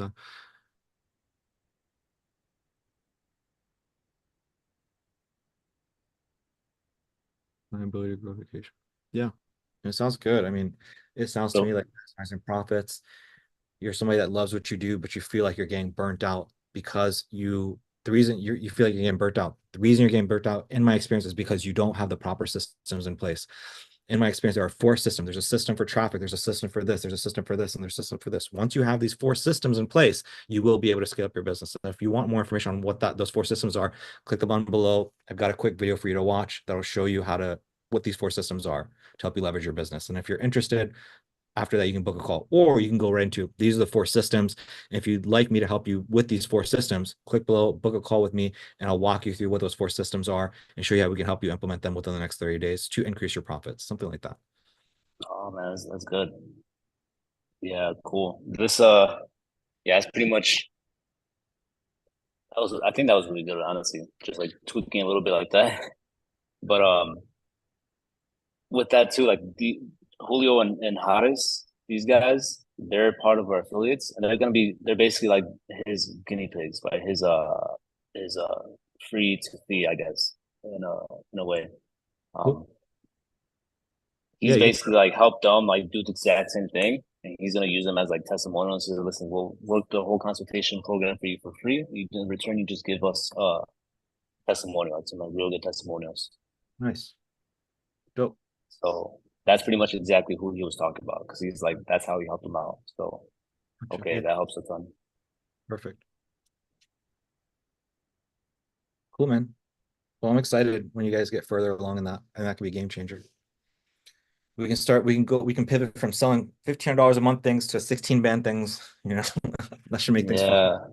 Yeah, that's I was thinking about the other day too. I'm like, man, like the martial arts industry versus like a higher ticket industry, like doing the same exact thing, but you're just selling cheaper stuff.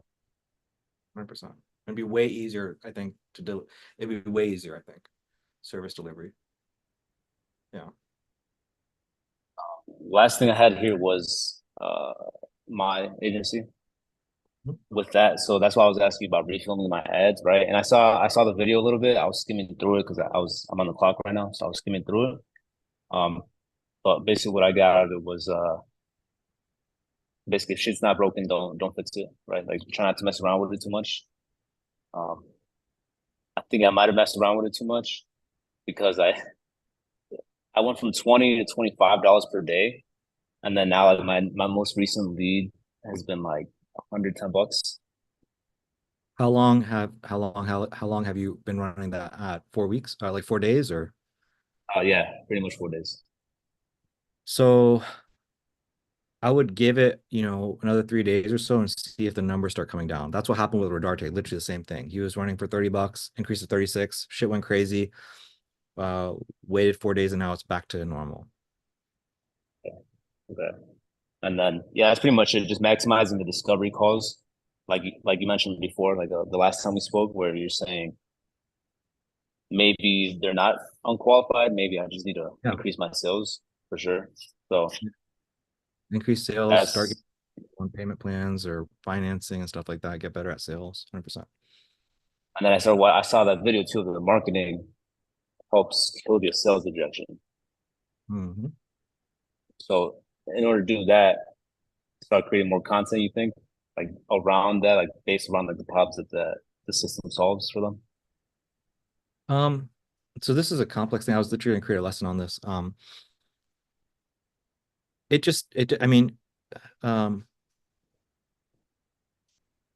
If you can create marketing content and if you can get them to watch it, then yeah, don't just create it just to create it. You have to create it in a way that they're going to want to watch it.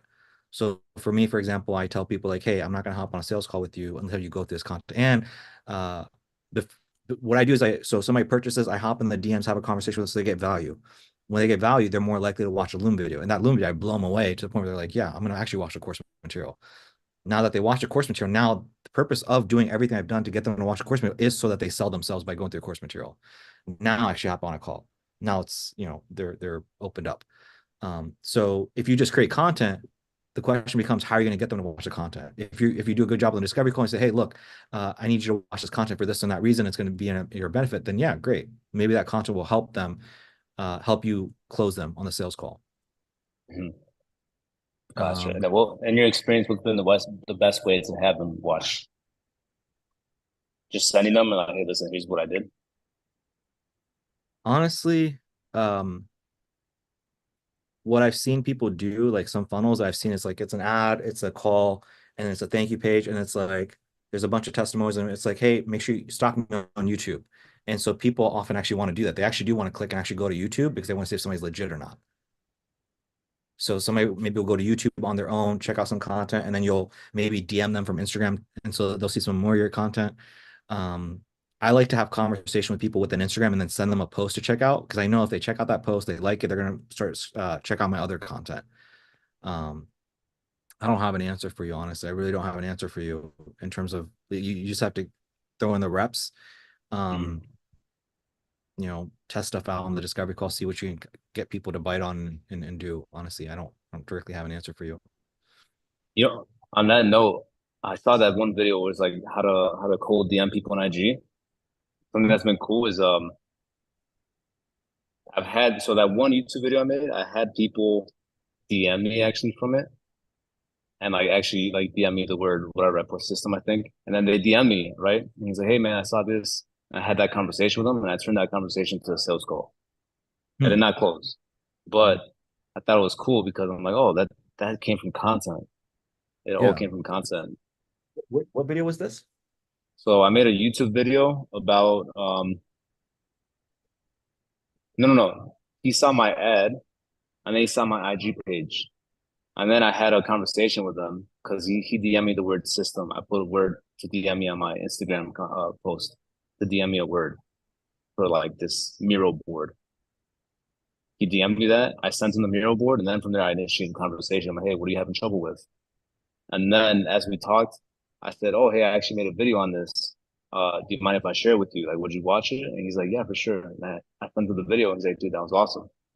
And then from there, he watched the video podcast that I did with Adam. And he watched even more content. Dude, that's awesome. And then we got on the sales call. So he saw an ad, which is like your top of funnel ad, your talking head ad, or your testimonial ad. It was the podcast reel, but it wasn't the ad. Like I just posted it as a reel. Okay, so he saw a reel, and that reel Yeah. had action to DM you something, and he DM'd Yeah. you. And then, okay, yeah. Oh, yeah, for sure. I assume, yeah, I'm not surprised about that. That's normal. Yeah, so that's where I was like, oh man, it sparked an idea. I'm like, oh, should I start creating more content? But I know I didn't want to just start creating it just like for the fuck of it. I don't think it's the best use of time right now. Like those are like one-off cases, I feel like. Mhm.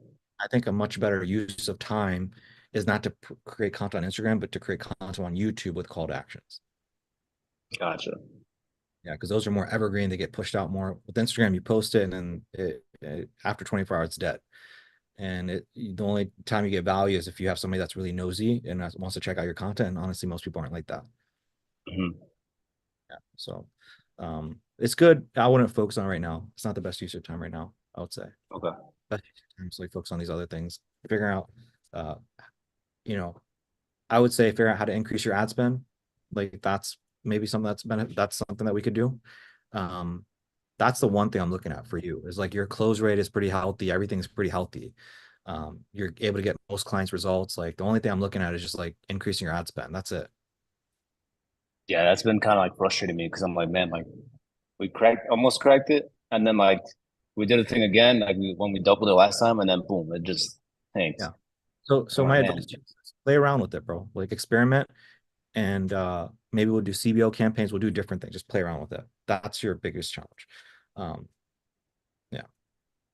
And what do you mean by play around with it? You mean like So the whole process, like duplicating off again, and then like CMJ. after duplicating. Yeah. So what I mean by that is like try duplicating the ad set and increasing the budget on the new ad set, or try duplicating the ad set and then maybe do another interest and increase that. So that's when that way. Like try to figure out different ways to increase the ad spend. Gotcha. I guess. Okay. Another- I think I was another- just like too like hesitant to like mess around with anything. I'm like, I don't know exactly what I'm doing. I don't want to fuck it up even more. Another thing you can do is you can create a CBO campaign and then do the budget there. Usually, if you do a CBO campaign, sometimes you're able to spend more money. So those are a few different things you can do. And yeah, it is scary, like, because it can mess things up. You're right. But it's for me, when I look at you, like that's your bottleneck. Your bottleneck is just increasing traffic. That's it. That's all I'm looking at. I don't see anything else as an issue. Okay. Look, I'll look more into that just so I can like get more educated on it. Is there stuff on the course that I could watch, like just the Facebook ads content? Like, would that help out? If you want to maybe just message me, because there's not like specific content on it. If you want to message me and remind me, I'll just kind of give you step by step. Let's try this first. Let's try this. Let's try this. It's basically what we've been doing. You know what I mean? Yeah. Yeah. Okay, cool. I mean, yeah, that's it. I mean, pretty much caught up on my entire life. Cool. All right then, bro. If there's anything else, just let us know, okay? Thank you. You're welcome. See you guys. Peace.